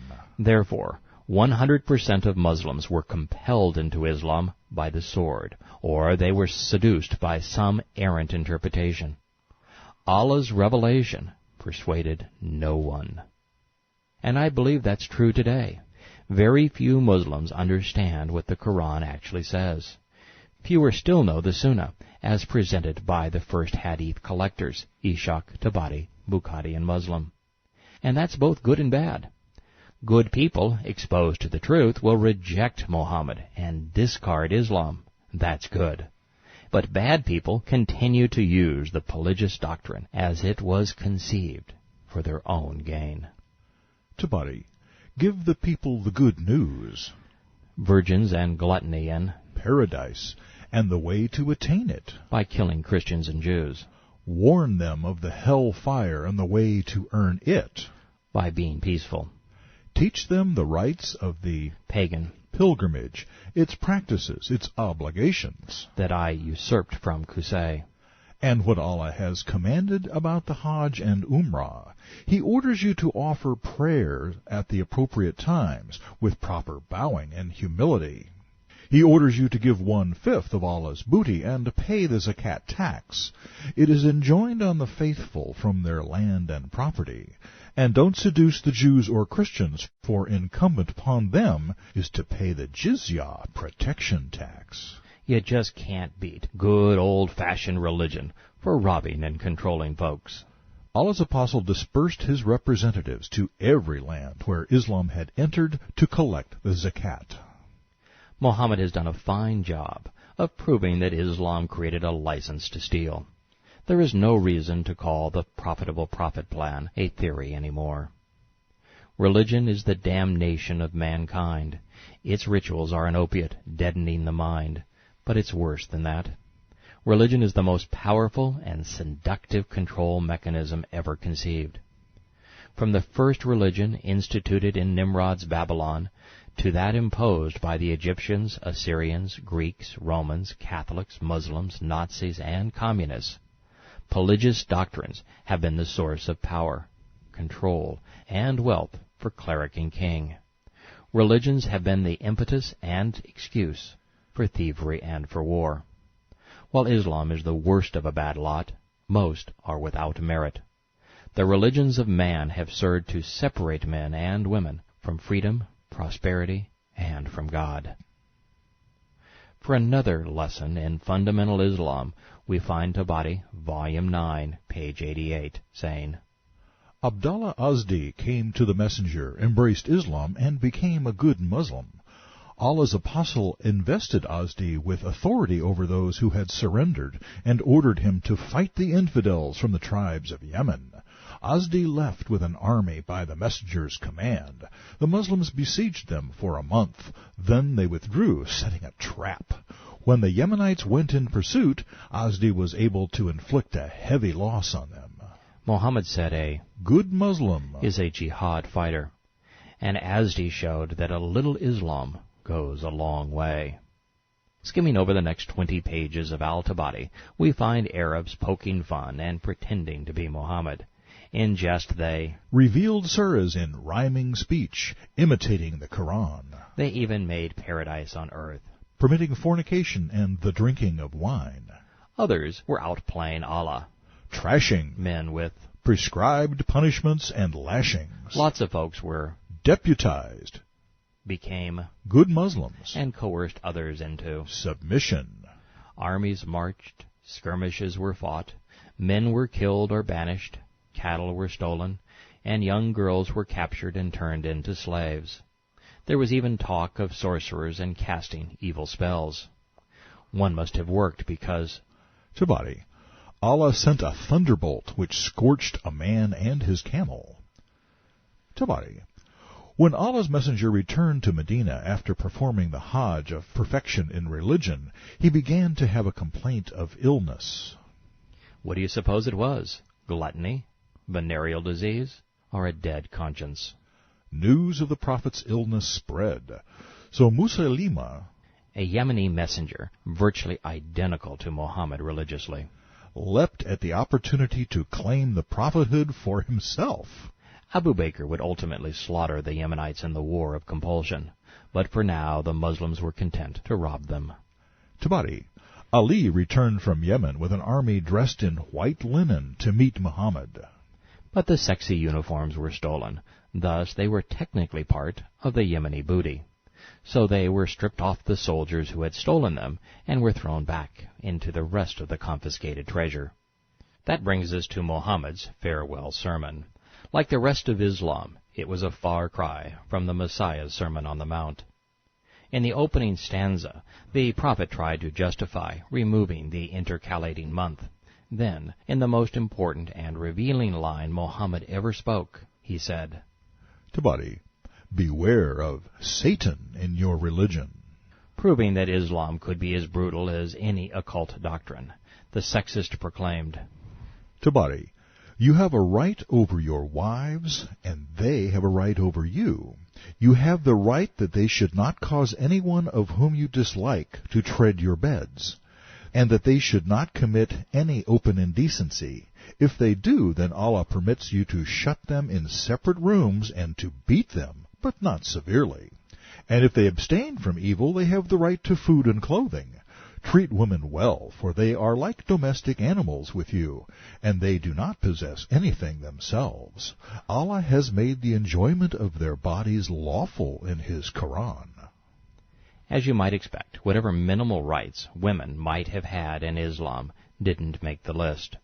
The abused boy had become an abuser. Women would pay for abandoning him as a child. With this speech, Mohammed condemned over 1 billion people. Husbands have been told that their wives are their possessions, worth no more than a domesticated animal. Men can beat women. They can strip them and lock them up in a closet. Husbands only have to feed their wives if they behave. A Muslim hadith confirms Mohammed's contempt. O womenfolk, you should ask for forgiveness, for I saw you in bulk among the dwellers of hell. A wise lady said, Why is it, Allah's apostle, that women comprise the bulk of the inhabitants of hell? The Prophet observed, You curse too much, and are ungrateful to your spouses. You lack common sense, fail in religion, and rob the wisdom of the wise.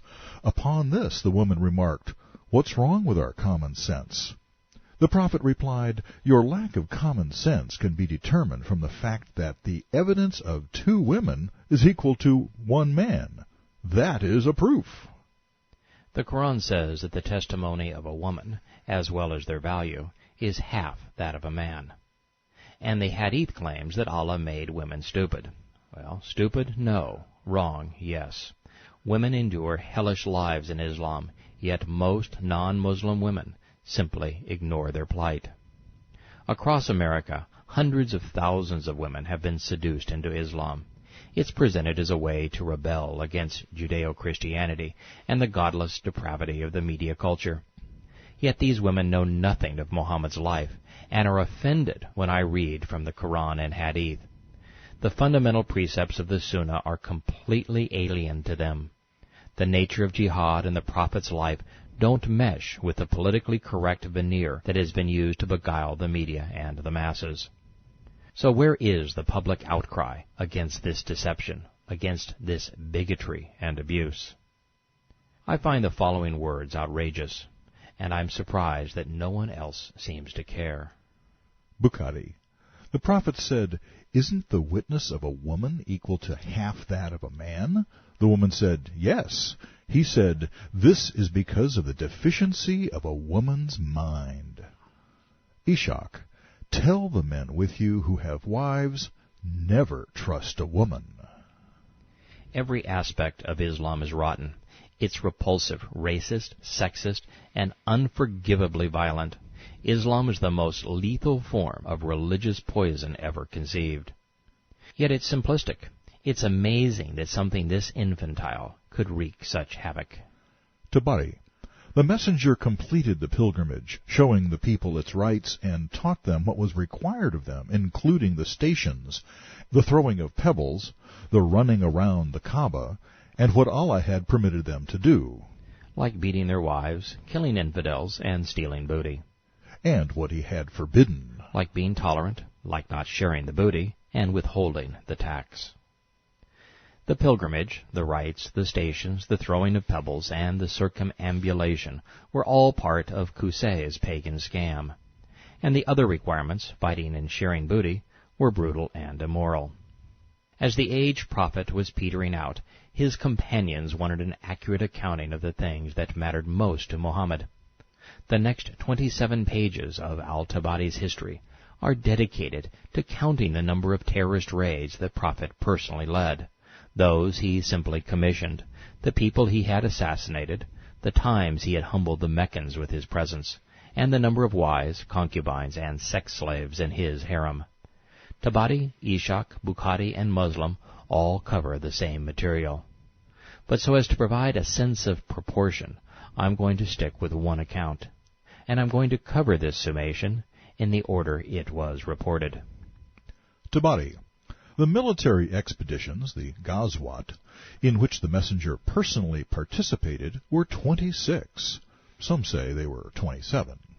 The victims are listed in the order they were abused, which is quite puzzling to me. If Muslims can remember exactly who they robbed and when they robbed them, but can't remember what comprised a surah or when it was revealed, what does it say about their priorities? Tabari. The armies and raiding parties sent by the messenger of Allah between the time he came to Medina and his death, 10 years, was 35. This rather chilling admission is followed by another detailed and chronological listing of tribes. But there was no unanimity of opinion. A subsequent hadith claims, The armies and raiding parties sent by the messenger were 48. when you add the number of raids the prophet led to the number he sent, the total becomes alarming. In just over 100 months, he instigated 75 assaults. Combined with the 36 men and women he specifically ordered his militants to assassinate, it adds up to at least one slain or mass murder for each month Muhammad ruled during the Islamic era.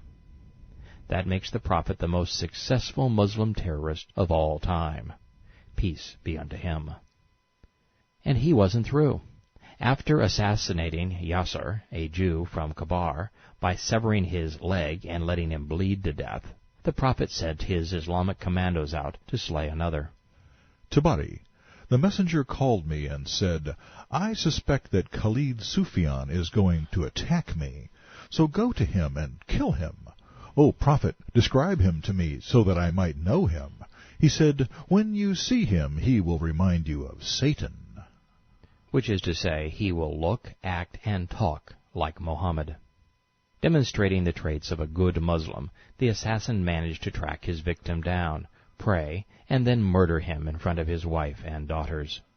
Tabari, when it was feasible for me, I struck him with my sword and killed him. Then I departed, leaving his women to throw themselves at him. When I returned to the prophet, he asked, Is your mission accomplished? Yes, I have killed him. Islam might be a religion after all. Muhammad's henchman was on a mission. Following more assassinations, there are additional raids. Tabari, Muhammad sent Uyayna to raid the Banu Anbar. They killed some people and took others captive. Asma was one of the women taken prisoner. It was all in a day's work, part of the rites and rituals of Islam. Tabari, Muhammad sent an expedition to Ghalib and to the land of the Banu Murrah. The expedition of Amr and Ali was sent to the valley of Edom. Another, sent by Aslami, was sent to Gaba, and Abd al-Rahman was ordered by the messenger to lead an army to the seashore. I'm going to assume that these terrorist attacks were included in the original 75. It's enough already. Tabari, the messenger of Allah married 15 women. He combined 11 at a time and left behind 9. This, of course, does not include rape victims, concubines, and sex slaves, but it does include pedophilia and incest. Speaking of pedophilia, Ishaq, the apostle saw when she was a baby, crawling before his feet, and said, If she grows up, I will marry her. But he died before he was able to do so. Tabari, Aisha, when he married her, was very young and not yet ready for consummation. Tabari, Bakr married Aisha to Muhammad when she was only 6 years old. Tabari, my mother came to me when I was being swung on a swing between 2 branches, and got me down. My nurse wiped my face with some water and started leading me. When I was at the door, she stopped so I could catch my breath. I was then brought in while the messenger was sitting on a bed in our house. My mother made me sit on his lap. Then the men and women got up and left. The prophet consummated his marriage with me in my house when I was 9 years old. Most rational people would prefer to get their spiritual inspiration from someone who isn't a sexual predator and pervert. Some of the lowlights of the stallion's conquest, included in Al-Tabari, Volume 9, starting on page 133 and running through 137, include: Juwariya was chosen by the messenger for himself on the day of the Murasi raid from the captives. Muhammad married who had embraced Christianity. Muhammad took Zainab, his daughter-in-law, but Allah did not find any fault in the incestuous relationship and ordered the marriage.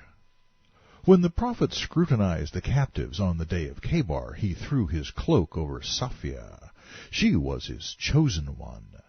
The messenger married Ghazia after the news of her beauty and skill had reached him. Allah granted Reyna of the Jewish Kureza to his messenger as booty. But only after she had been forced to watch him decapitate her father and brother, seen her mother hauled off to be raped, and her sisters sold into slavery.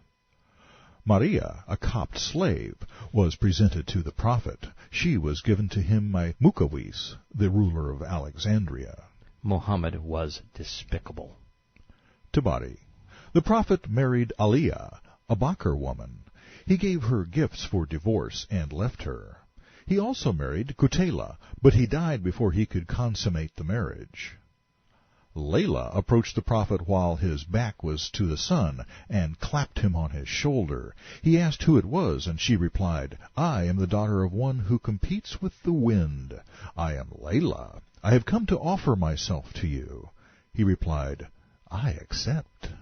Layla scampered back home and shared her story with Mommy and Daddy.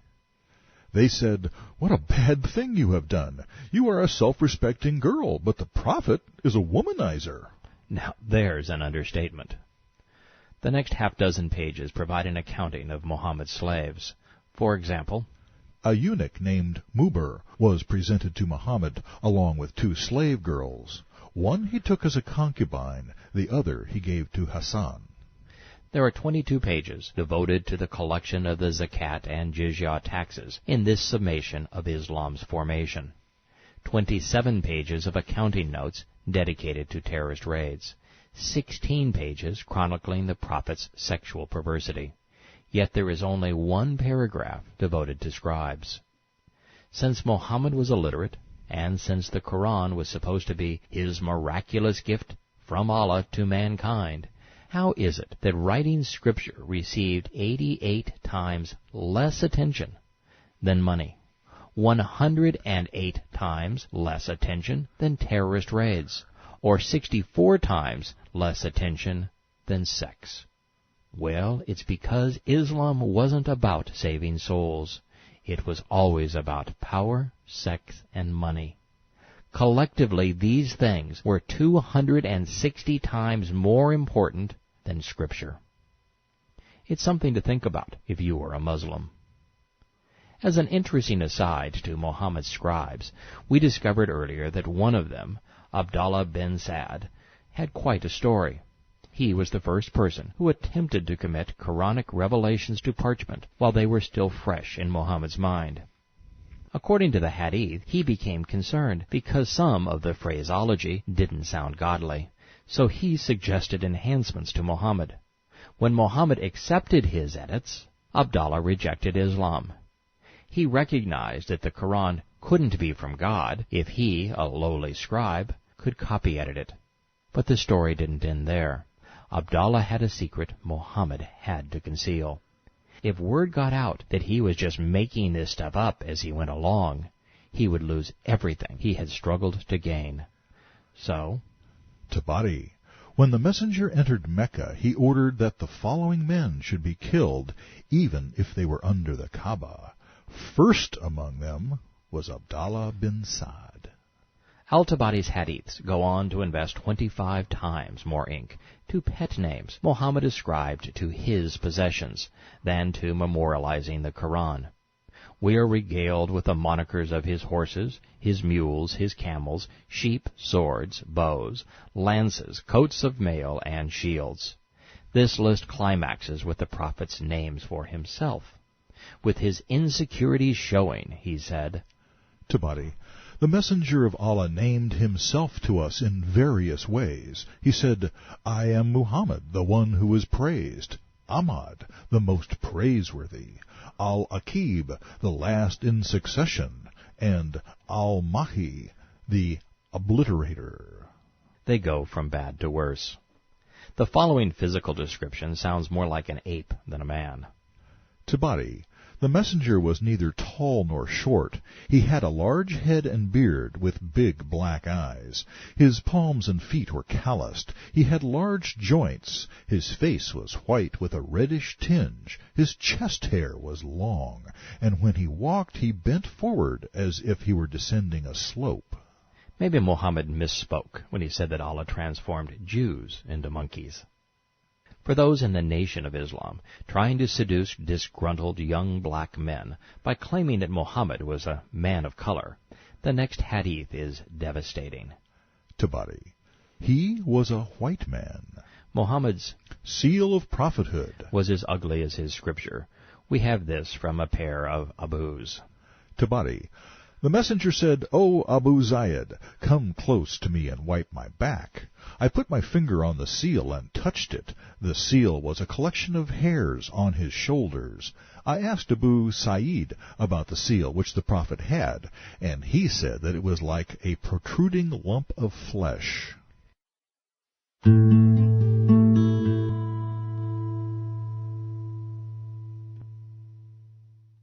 With the prophet's career summarized and his attributes documented, it's time we take a final look at the man who mirrored his character and his mission. Only miles and years distinguished Hitler from his mentor. The Führer's methods for accomplishing his madness were identical to the prophet's. We read this in Mein Kampf 676. Spiritual terror. Men must threaten and dominate men by compulsion. Compulsion is only broken by compulsion, and terror broken by terror. On the road to power, compulsion follows seduction, and the lever that coerces compulsion is terror. Hitler simply followed Muhammad's path. Bukhari. Allah's apostle said, I have been made victorious with terror. Mein Kampf 677. Since our view of life will never share power with another, it cannot cooperate with the existing doctrines it condemns. It is obliged to fight for all available means until the entire world of hostile ideas collapses. Throughout the entirety of the Islamic era, we have heard a singular battle cry. Bukhari. Our prophet, the messenger of our Lord, ordered us to fight you until you worship Allah alone. Both men envisioned an everlasting battle and total submission. Mein Kampf 677. This corrosive fight for the new program and for the new view of life demands determined fighters and a forceful fighting organization. The recipe for a favorable result requires the formulation of a declaration of war against all existing orders and against all existing conceptions of life in general. Just like Islam, it was the Nazis against the world. The House of Islam forever battles the House of War. Tabari. He who believes in Allah and His Messenger has protected his life and possessions from us. As for those who disbelieve, we will fight them forever in the cause of Allah. Killing them is a small matter to us. The Nazis usurped Muhammad's dogma. The recipe of submit and obey was perfect for empowering their tyrant. Mein Kampf 679. The strength of a party lies in the disciplined obedience of the members to follow their leadership. The decisive factors are leadership and discipline. When troops battle one another, the victorious one will be that which is blindly obedient to the superior leader. Islam says, Ishak. The best men launch spears as if they were swords. They peer forward unweariedly. They devote their lives to the Prophet. In hand-to-hand fighting and cavalry attacks, they purify themselves with the blood of the infidels. They consider that an act of piety. It's hard to distinguish which religious doctrine was more fixated on violence. Mein Kampf 680. In order to lead a view of life to victory, we have to transform it into a fighting movement. Ishak. Our onslaught will not be a weak, faltering affair. We shall fight as long as we live. We will fight until you turn to Islam, humbly seeking refuge. We will fight not caring whom we meet. We will fight whether we destroy ancient holdings or newly gotten gains. We have cut off every opponent's nose and ears with our swords. We have driven them violently before us at the command of Allah and Islam. We will fight until our religion is established, and we will plunder them, for they must suffer disgrace. Like Muhammad, Hitler seduced men before he coerced them. He made promises, but he never delivered. Mein Kampf 683. The party with its program of 25 points is unshakable. 10 of the 25 Nazi pillars were financial inducements, bribes if you will. 12 were control mechanisms, 3 were focused on fighting. The following Islamic concepts made Hitler's list in Mein Kampf: abrogation, duty, annulment of treaties, the confiscation of war booty, profit sharing or distribution of spoils, the party's cut or fifth, conquest, expulsion of non-believers, alms or pensions for believers, Jewish businesses to be looted and divided, Jewish land to become communal, and a ban on Jewish usury, along with Jews to be punished by death, the establishment of laws of the Führer, the formation of an army, restrictions on journalists, and a recasting of Christianity. Apart from time and place, the Führer's list was an awful lot like the prophets.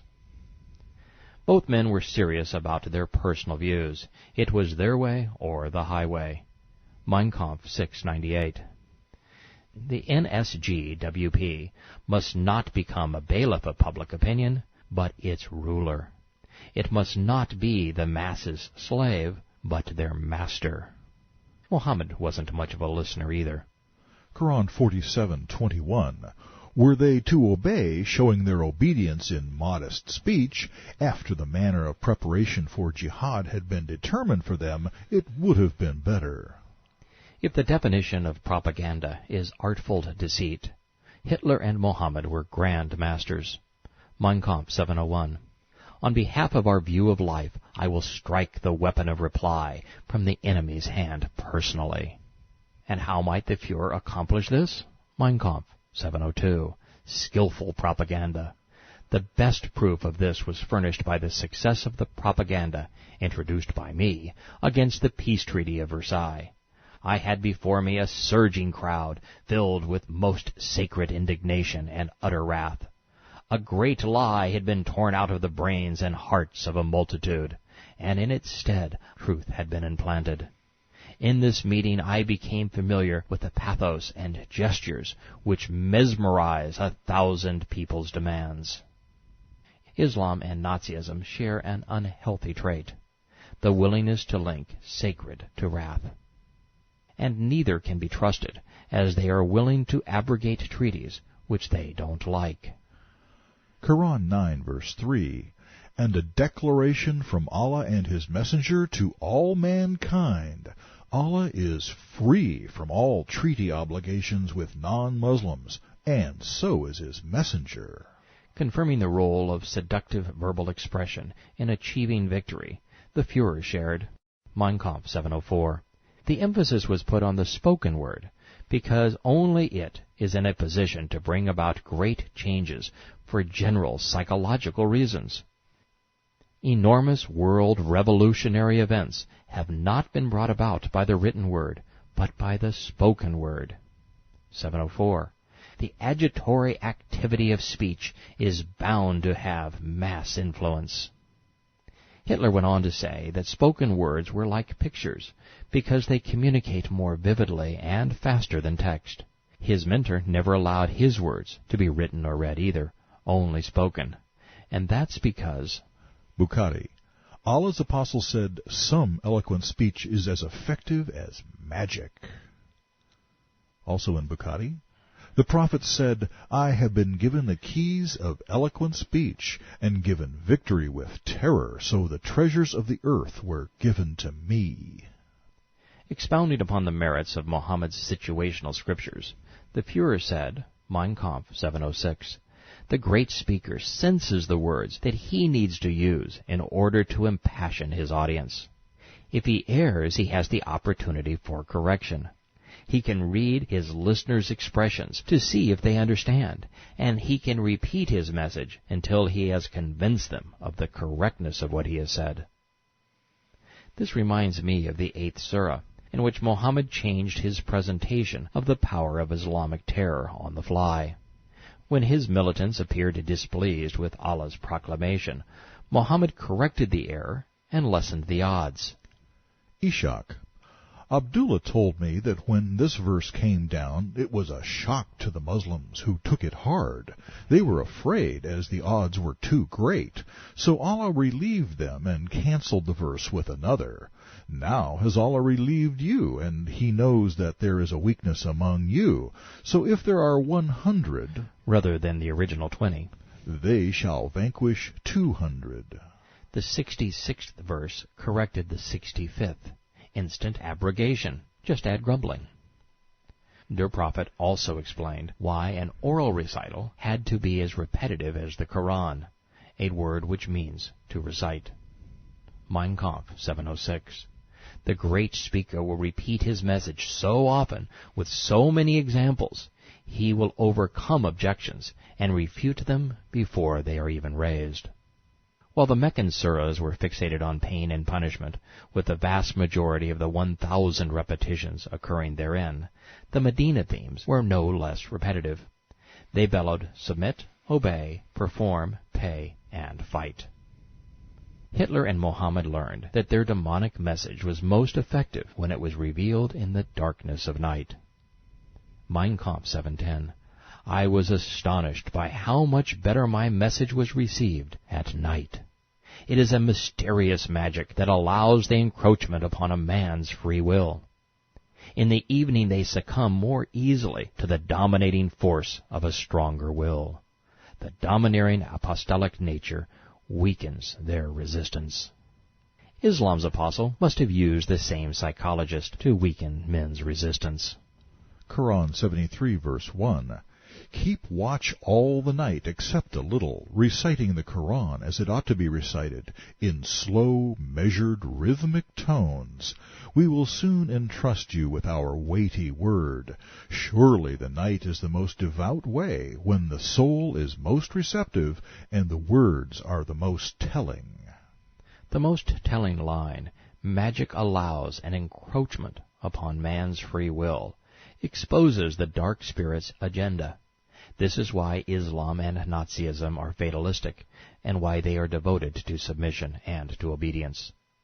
If deceit encroaches upon a man's free will, we lose our ability to choose Yahweh, and to accept His gift of eternal life. When we lose our free will, we lose the ability to love and to know God. When we lose the ability to choose, we die. It isn't a coincidence that history's least free, religious communities have succumbed to doctrines of submission. Death and destruction was not only predictable, it was a predetermined consequence. Hitler, like his mentor Mohammed, despised scribes. Mein Kampf 7:12. The average sparrow brain of a scribbler produces intellectual babble. Mohammed dispensed with the verbal assault. He simply killed them. Mein Kampf 7:15. The meeting is necessary, if only because new adherents of the new movement feel lonely and are easily seized with the fear of being alone. Brought together, they sense a greater community. They are carried away by the powerful effect of the suggestive intoxication and enthusiasm of the others. The crowd confirms the correctness of the new doctrine in his mind and removes his doubt. Then he succumbs to the magic seductive influence of the meeting. Mein Kampf 7:17. God be praised and thanked that unspoilt people avoid bourgeois mass meetings as the devil avoids holy water. Togetherness can be seductive as it is coercive. It is the essence of mob mentality. An evil person with a bad idea can be parlayed into an eruption of uncontrollable rage. Ishak, our strong warriors obey His orders to the letter. By us, Allah's religion is undeniably strong. You would think when our horses gallop with bits in their mouth that the sounds of demons are among them. The day we trod down the unbelievers, there was no deviation or turning from the apostles' order. During the battle, the people heard our exhortations to fight and the smashing of skulls by swords that sent heads flying. We severed necks with a warrior's blow. We have often left the slain cut to pieces and a widow crying, alas, over her mutilated husband. The study of Islam, like Nazism, is an exposé on gang mentality. Uncorrupted by Islam, or left free to choose, few, if any, Arabs would have been capable of perpetrating such horrific deeds. Yet, as part of Muhammad's gang of ghouls, they fed off each other's rage. Terror and piracy became good because everyone they knew was a terrorizing pirate. This is why Christianity is personal, not collective. The Greek word ecclesia that we errantly translate church really means a calling out. Then, sounding like Mohammed in Mecca, the Führer preached these words in Munich. Mein Kampf, 7:15. The man who is the first representative of a new doctrine is exposed to serious oppression and urgently needs the strengthening that lies in the conviction of being a fighter in an embracing body. Muhammad found soulmates in Medina. Ishak, you came to us discredited when your message was rejected, and we believed you. You were forsaken and deserted, and we assisted you. You were a fugitive, and we took you in, sheltering you. You were poor and in need, and we comforted you. Mein Kampf, 7:20. It was important to introduce blind discipline into our meetings and to safeguard the authority of the leader. The brutal recklessness of our guards were able to thwart the enemy's hecklers. Speaking as if he were Mohammed, Hitler said, Mein Kampf, 7:26, anyone who provoked us was thrown out ruthlessly. We would not tolerate any provocation. Then, on page 728, before they could finish the sentence, they would find themselves thrown outside the hall. It was no different in Mohammed's day. Ishak, hypocrites used to assemble in the mosque and listen to the stories of the Muslims and laugh and scoff at their religion. So Muhammad ordered that they should be ejected. They were thrown out with great violence. Abu went to Amr, took his foot, and dragged him out of the mosque. Another Muslim slapped a man's face while dragging him forcefully, knocking him down. One was pulled violently by his hair. Don't come near the Apostles' mosque again, for you are unclean. Both the Führer and the Prophet had security detachments. Hitler called his first stormtroops. Mein Kampf, 7:29. I had a protective detachment as a supervision service. They were all young party comrades who were instructed and trained to the effect that terror can be broken only by terror. By fighting for our idea, they protected me with their last drop of blood. They were saturated with the doctrine. We found that the best weapon of defense was the attack. We became known not as a debating club, but as a fighting community. My boys shined when I made it clear to them the necessity of their mission, assuring them again and again that all the wisdom of the world will remain futile if force does not enter its service, defending and protecting it. The goddess of peace can only march side by side with the god of war. Muhammad's thugs were less articulate, but they were no less loyal. Ishak, we helped Allah's apostle, angry on his account, with 1,000 warriors. We carried his flag on the end of our lances. We were his helpers, protecting his banner in deadly combat. We dyed it with blood, for that was its color. We were the Prophet's right arm in Islam. We were his bodyguards before other troops served him. We helped him against his opponents.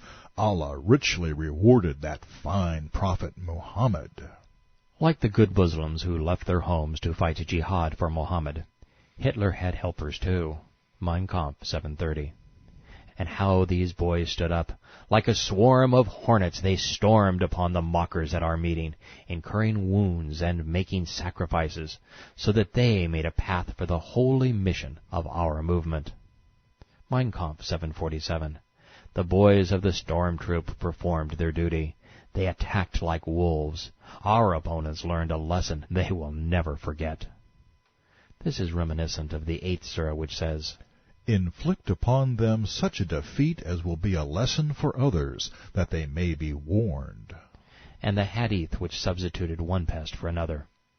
Ishak, The Muslims stole our goods and divided them. Their spears pierced us not once, but twice. Their squadrons came at us like a swarm of locusts. Were it not for the religion of Muhammad's people, their cavalry would have never attacked us. Hitler dedicates a number of pages to his personal involvement in choosing the Nazi colors, black and red, symbolizing deceit and blood, and his swastika.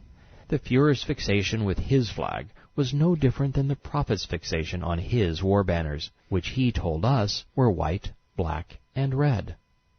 Mein Kampf 7:33. They became a symbol for the fight of the future. It had the effect of a flaming torch. Just as Muhammad usurped the concept of war banners from his pagan ancestor Qusay, Hitler recycled an old tradition. Mein Kampf 7:36. The swastika had been used as a symbol of the Germanic religion by folkish groups in primitive cults. Even in the details they were indistinguishable. This next passage encapsulates Muhammad's reason for founding Islam. Mein Kampf 7:52. Destiny chooses the man, and destiny gives him the final victory. Dissatisfied with the religious life of his people, he longs for a renovation. Based upon his inspiration, he is called upon to present a solution for this religious distress, appearing like a prophet of a new doctrine and as a fighter against the existing ones. There is no more effective means to rule people than to claim that you are called to be God's prophet, and then to mix your poison with the passion of a pugilist. Ishak, get out of his way, you infidel unbelievers. Every good thing goes with his apostle. O Lord, I believe in his word. I know Allah's truth in accepting it. We will fight you about its interpretations as we have fought you about its revelation, with strokes that will remove heads from shoulders and make enemies of friends. This Hitlerism could be Quranic. Mein Kampf 7:52. The strongest man is chosen for the fulfillment of the great mission. One man is the one who is exclusively called upon. They have the purest faith in their own mission. They consider themselves obliged to go their own way, without considering others. Nature herself, in her inexorable logic, makes the decision by prompting fights, and by leading the movement to the goal that has been chosen, by the shortest and surest way. Quran 59, verse 6. Allah gives his messenger lordship and power over whomever he wills. Quran 49, verse 7. And know that among you is Allah's messenger. Were he to follow your wishes, you would fall into misfortune. By promising Valhalla, a seductive, pagan, and hedonistic paradise, to those who sacrifice their lives for the cause, the second tyrant mirrored the first. Mein Kampf 7:68. It is certain that each hero who comes forward voluntarily and dies the sacred death of martyrdom climbs the steps to Valhalla. This is no different than Quran 4:74. Let those who fight in the cause of Allah sell the life of this world for the hereafter. To him who fights in the cause of Allah, whether he is slain or gets victory, soon we shall give him a great reward. Speaking of the Germans who rejected him, Hitler's never-ending argument replicates Muhammad's. Mein Kampf 7:68. They are scum, rabble, deserters, and pimps who shunned the light, hyenas, freeloaders, thieves and duty shirkers, traitors and an undisciplined gang of looters, criminals and evil rabble. But alas, even Hitler had to outmaneuver and threaten the peaceful hypocrites. Mein Kampf 7:56. Some people merely pretend that they are fighting for the same goal, but they do not honestly place themselves into the ranks of our movement. Quran 8, verse 5. Your Lord ordered you out of your homes to fight for the true cause, even though some Muslims disliked it and were averse to fighting. They argued with you concerning this matter, even after it was made clear to them. It was as if they were being driven to their death. Der Führer was as humble as der Prophet. Mein Kampf 7:63. one must never forget that everything that is actually great in this world has not been fought for and won by coalitions, but always by the success of one individual victor. The religious state will never be created by compromise, but only by the steel-hard willpower of one sole movement, which has struggled its way against all others. Quran 48 verse 1, Verily we have granted you, Muhammad, a splendid victory. Verse 8, We have truly sent you, Muhammad, as a witness and as a warner, in order that you men may believe in Allah and His Messenger, and that you may assist Him and honor Him, and celebrate His praise morning and evening. Islam and Nazism seduced a sufficient number of men to become popular enough to build a coercive military force. Both usurped pagan traditions to condition adherents and then established absolute authority over them. Mein Kampf 765. If popularity and force unite, then authority can be established more solidly upon tradition. When popularity, force, and tradition combined, authority becomes unshakable. This is Islam in a nutshell. Writing words that would come to haunt the world 15, and then again 77 years after they were scribed by Hitler's hand, we discover. Mein Kampf 787. Terror which is derived from a religion can never be broken by a formal state power. It will only succumb to a new view of life that proceeds with equal boldness and determination. The state may, for centuries, apply the strongest means of power against a terror by which it is threatened, but in the end it will be powerless and will succumb. Hitler and Mohammed were unaware of a power stronger than hate, and of a tool more effective than terror. That force is love, and its implement is truth, and that is how we must fight terror which is derived from a religion. We must love the victims of Islam enough to free them from deceit. By emancipating mankind from Mohammed's legacy, we free ourselves from its scourge. But Hitler was right in a way. Nations like America are unable to break the back of religious terror. We are unwilling to confront a religion. But by not understanding the source of the terrorist rage, we eliminate them far more slowly than the religion manufactures new ones. And even if we were to shed our ignorance, conventional defensive and offensive military tactics are counterproductive. Offensively, massive armaments and air superiority only prevail against conventional forces. Terrorists scatter, lying in wait to strike another day. And defensively, the freedoms we usurp from our citizens under the guise of homeland security only serve to create the totalitarian climate in which religious terrorists thrive. While there is good news, I'm afraid it may be too late. To combat religious terror, we don't have to become like them, as Hitler attests. All we have to do is come to understand the deceit that drives men to such madness. Collectively, if we were to see Mohammed and his terrorist dogma Islam as we now see Hitler and Nazism, we would win the war on terror by freeing Muslims from Islam. Light extinguishes darkness, and courageous sacrificial love overwhelms fear, hate, and terror. While Hitler's argument was wrong, it remains seductive. A time will come, according to Bible prophets, in which America and Europe will tire of their government's inability to thwart the continued onslaught of Islamic terror. They will be tempted, as were 1930s Germans, to employ the services of a similarly minded tyrant to protect them. Like Hitler, this man will rise to prominence by promising peace, but once empowered, he'll unleash hell's fury, literally. The religitech he'll deploy will be as demonic as Nazism and Islam. Mein Kampf 981. To end this eternal shame, people will prefer to accept the terror of the movement rather than bear an endless terror any longer. Hitler went on to use two of Allah's favorite words.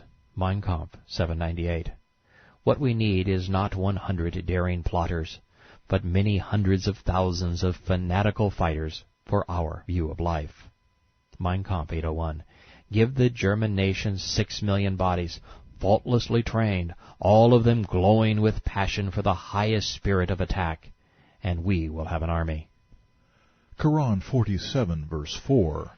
Therefore, when you clash with the unbelieving infidels in battle, strike them and overpower them. At length, when you have thoroughly subdued them, make them prisoners in bondage, until the war lays down its burdens. Thus are you commanded. He lets you fight in order to test you, but those who are slain in Allah's cause will never have their deeds go to waste. Quran 47, verse 31, We shall try you until we know those among you who are the fighters, and we shall try your reported mettle. Quran 47:33, Believers, obey Allah and obey the Messenger. Those who disbelieve and hinder men from the cause of Allah, or jihad, He will not pardon. Do not falter, become faint-hearted or weak-kneed, crying for peace. You have the upper hand. Muhammad's contemporaries saw him as a lying thief and a murdering bandit. We know this because their criticisms are chronicled in the Quran. Hitler was not immune. His contemporaries said, Mein Kampf 807, Lovingly they showered upon us the pet names, murderers, bandits, robbers, and criminals. But the SA, Stormtroop, maintained perfect order, daring to smash the skulls of those who resisted. The translators of Mein Kampf provided the grim details. During the formation period of Nazism, 1923 to 1931, quote, the Hitlerites killed 323 Marxists and seriously wounded 750. Other Nazi rivals lost 48 men. The perpetrators of Mein Kampf suffered 86 dead and 25 wounded. End quote. But as with the initial Islamic terrorist raids perpetrated by Muhammad, one murder quickly led to another. Death becomes an avalanche. Scores of rotting corpses became hundreds, then thousands, then millions. Returning to one of Der Prophet's favorite themes, Der Führer protests, Mein Kampf 827. Systematically, Jewish parasites ravage our innocent young blonde girls, thus destroy the Aryan race. Yet both Christian denominations disregard the degradation and annihilation of the noble and unique race God gave the earth. It is not important whether Protestants vanquish Catholics or Catholics vanquish Protestants, but whether Aryans survive. Any who reject this work thereby declares war on the Lord's creation and upon His divine will. Ishaq. Some Muslims remained friends with the Jews, so Allah sent down a Quran forbidding them to take the Jews as friends. From their mouths hatred has already shown itself, and what they conceal is worse. Quran 2:59. We sent a plague upon the Jews from heaven for their evil doing. Quran 5, verse 82. You will find the Jews and disbelievers the most vehement in hatred for the Muslims. Mein Kampf 845. Nazism must claim the right to force its principles on the whole and educate everyone about its ideas and thoughts without regard to previous boundaries. This is in order to impose Islam on the whole world and then to indoctrinate the victims. Bukhari. Allah's apostle said, I have been ordered to fight the people till they say, none has the right to be worshipped but Allah. Speaking immodestly of how he created his religitech, Hitler shares some extremely relevant insights. Mein Kampf 848. Great theorists are only in the rarest cases great organizers. The greatness of the program maker lies in the recognition and in the establishment of abstractly correct rules, while the organizer has to be a psychologist. He has to take man as he is, and thus must know him. He must not over-evaluate him. He must try to account for his weaknesses and his bestial nature, so that the program becomes a strong, constant force, suitable for carrying an idea and paving its way to success.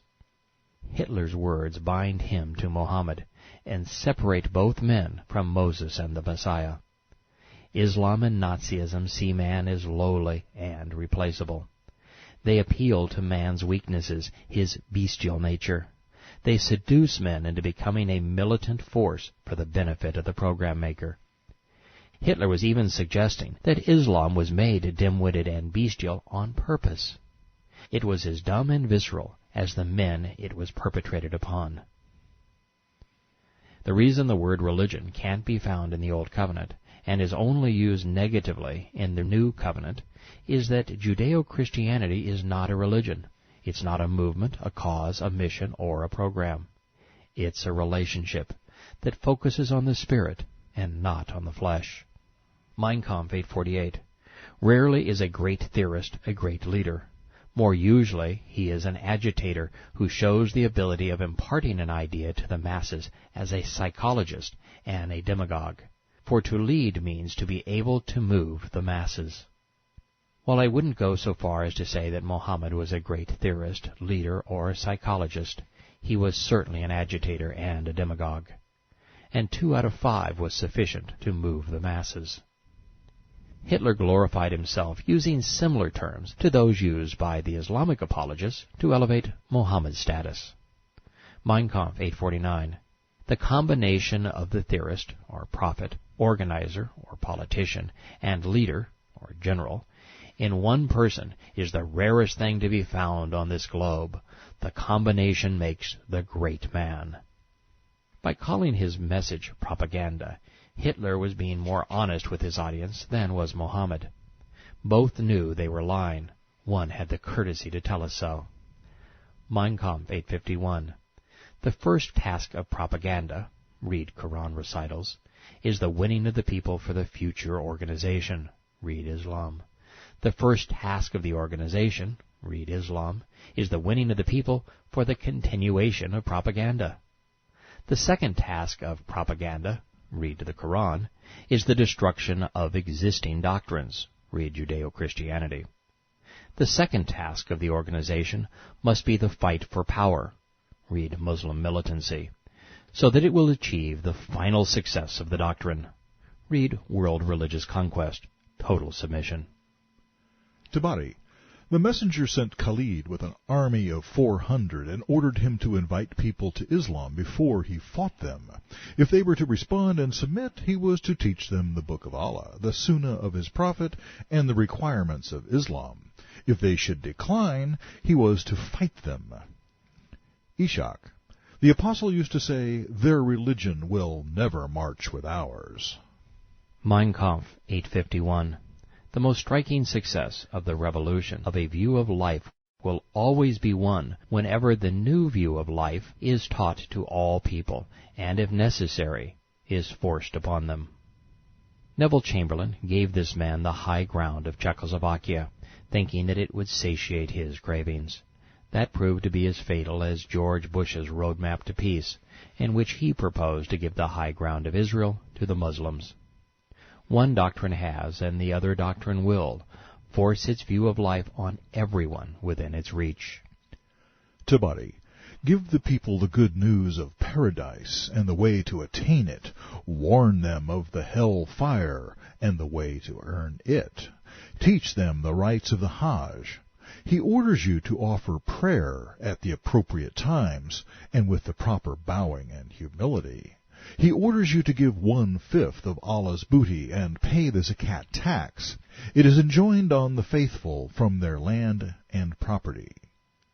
Quran 8, verse 39. Fight them until the only religion is Islam. When will we learn to read the words on the page? When will we come to understand that tolerating evil leads to disaster? Islam and Nazism are intolerant, dictatorial fighting machines. Mein Kampf 852. The highest task of the organization is to see to it that no kind of internal disagreements among the members of the movement weaken the work of the movement. The spirit of determined aggression must not die out. It must be constantly renewed and fortified. It must never lose its fighting force, and must propagate the idea with determination and with attack.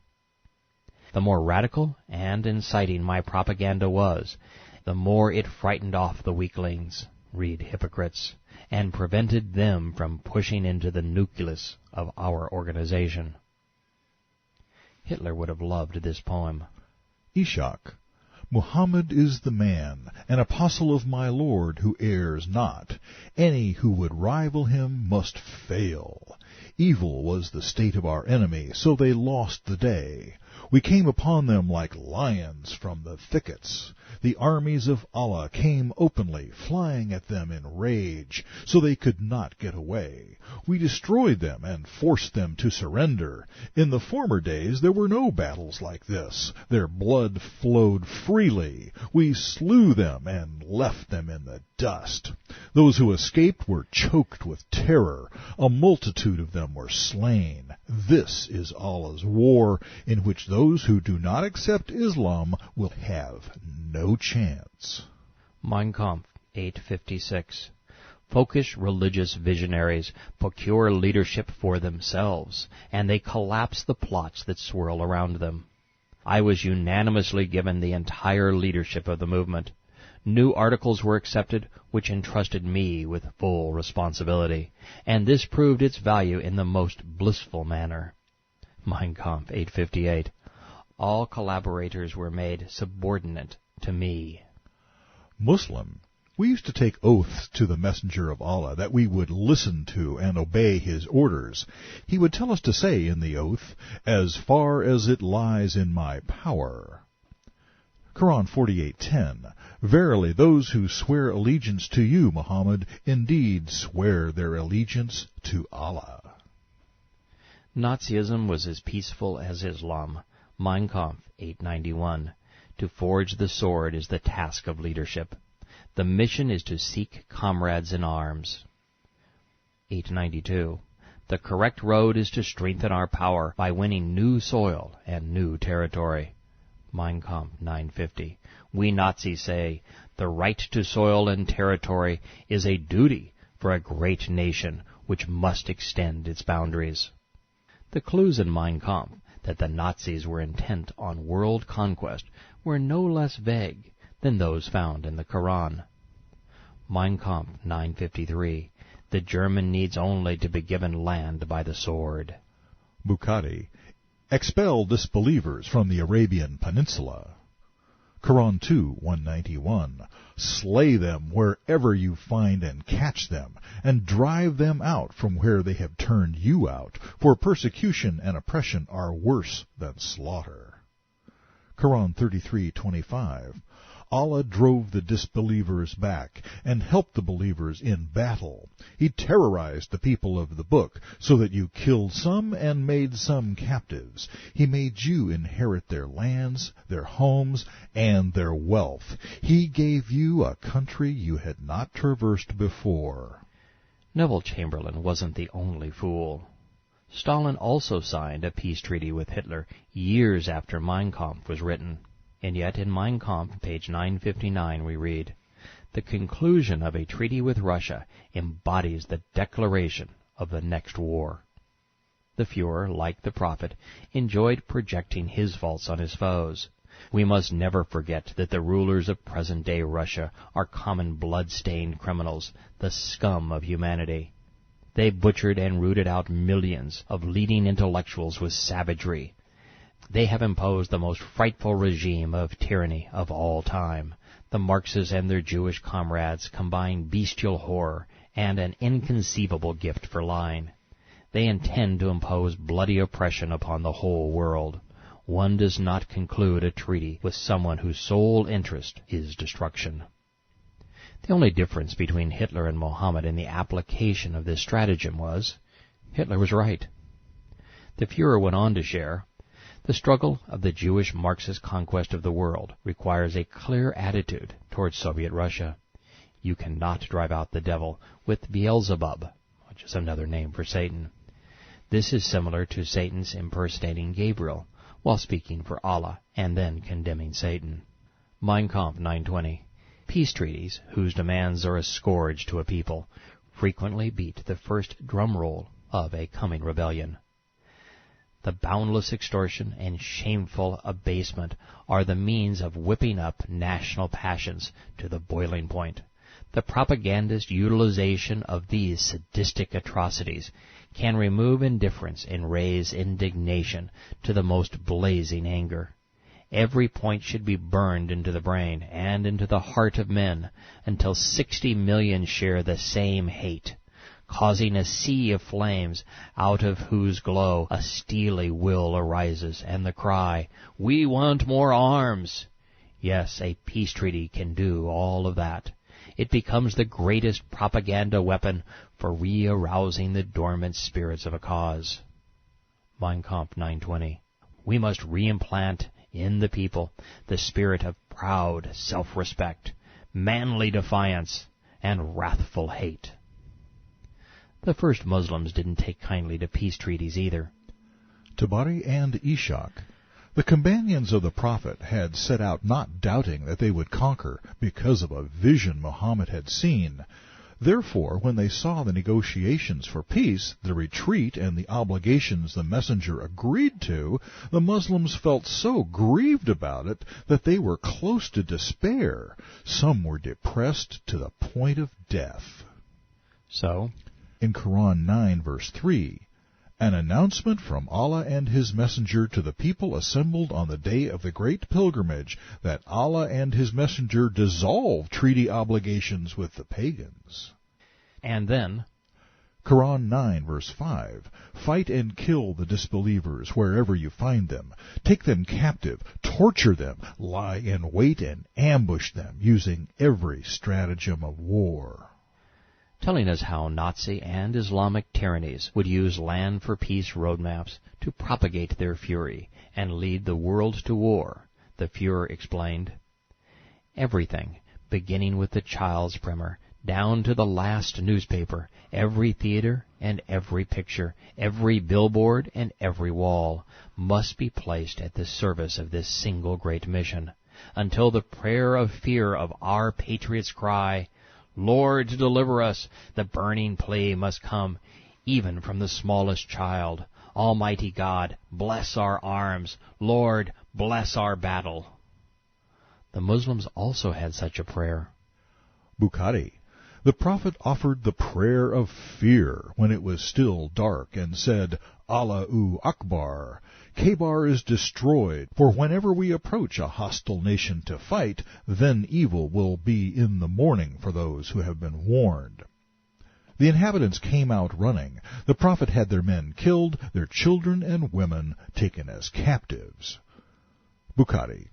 When Allah's apostle fought or raided people, we raised our voices, saying, Allahu Akbar, Allahu Akbar. None has the right to be worshipped but Allah. And they went off to wage holy war. Mein Kampf 932. May reason, capital R, thus signifying deity, be our leader. The sacred duty to act gives us determination, and our highest protector, capital P, thus deity, remains our faith. Mein Kampf 925. We may suffer many bitter blows, but this isn't the grounds for abandoning reason, capital R, with squabbling, instead of standing up with a concentrated force against our enemy. Quran 8, verse 60. And make ready against the infidels all of the power you can, including steeds of war. The noble Quran says these are tanks, planes, missiles, and artillery. To threaten the enemies of Allah and your enemy. And whatever you spend in Allah's cause shall be repaid unto you. Quran 61, verse 14. O Muslims, be helpers of Allah. We gave power to those who believed against their enemies, and they became the ones that prevailed. Ishak. A sharp sword in the hand of a brave man kills his adversary. Muhammad called his dark spirit a protector too, even when his armed force was preparing to swoop down, terrorize, and plunder innocents. Ishak. When the apostle looked down, he said, O Allah, Lord of the heavens and what they overshadow, and Lord of the devils and what into error they throw, the Lord of the winds and what they winnow, we ask thee for the booty of this town and its people. We take refuge in thee from its evil and the evil of its people. Forward in the name of Allah. He used to say this of every town he raided. Mein Kampf ends as it begins, by praising martyrs and by wrapping overtly religious themes around their death. Mein Kampf, 993. At the end of this volume, I want to bring before the eyes of our adherents and of the crusaders for our doctrine those 18 heroes to whom I dedicated the first volume of my work, as those heroes consciously sacrificed themselves for all of us. They must always recall the fulfillment of a duty which they fulfilled with the best faith despite the consequences. I want to reckon men who by words, thoughts, and deeds dedicated their lives to the awakening of our nation. I quote from Eckart's poem, Father in heaven, resolved to the death, bow we before thee. Does any other people follow thine artful command more loyally than do we Germans? Then, Eternal One, send us the victory. Mighty with fate, thou smilest with joy at our holy crusade. I could give you any of 1,000 Quran and Hadith quotes to match this, but instead I'd like you to contemplate the overwhelming similarity of the message, the motivation, and the means Hitler and Mohammed used to attack mankind. Then consider the consequence of ignoring or even tolerating Hitler's holy crusade during the 15 years between the time he wrote it and the time he enacted it. If we behave similarly today, now that Mohammed's mantra has been revealed, 1 billion people will remain enslaved by Islam, and within a quarter century, 1/4 of the earth's people will die because of it.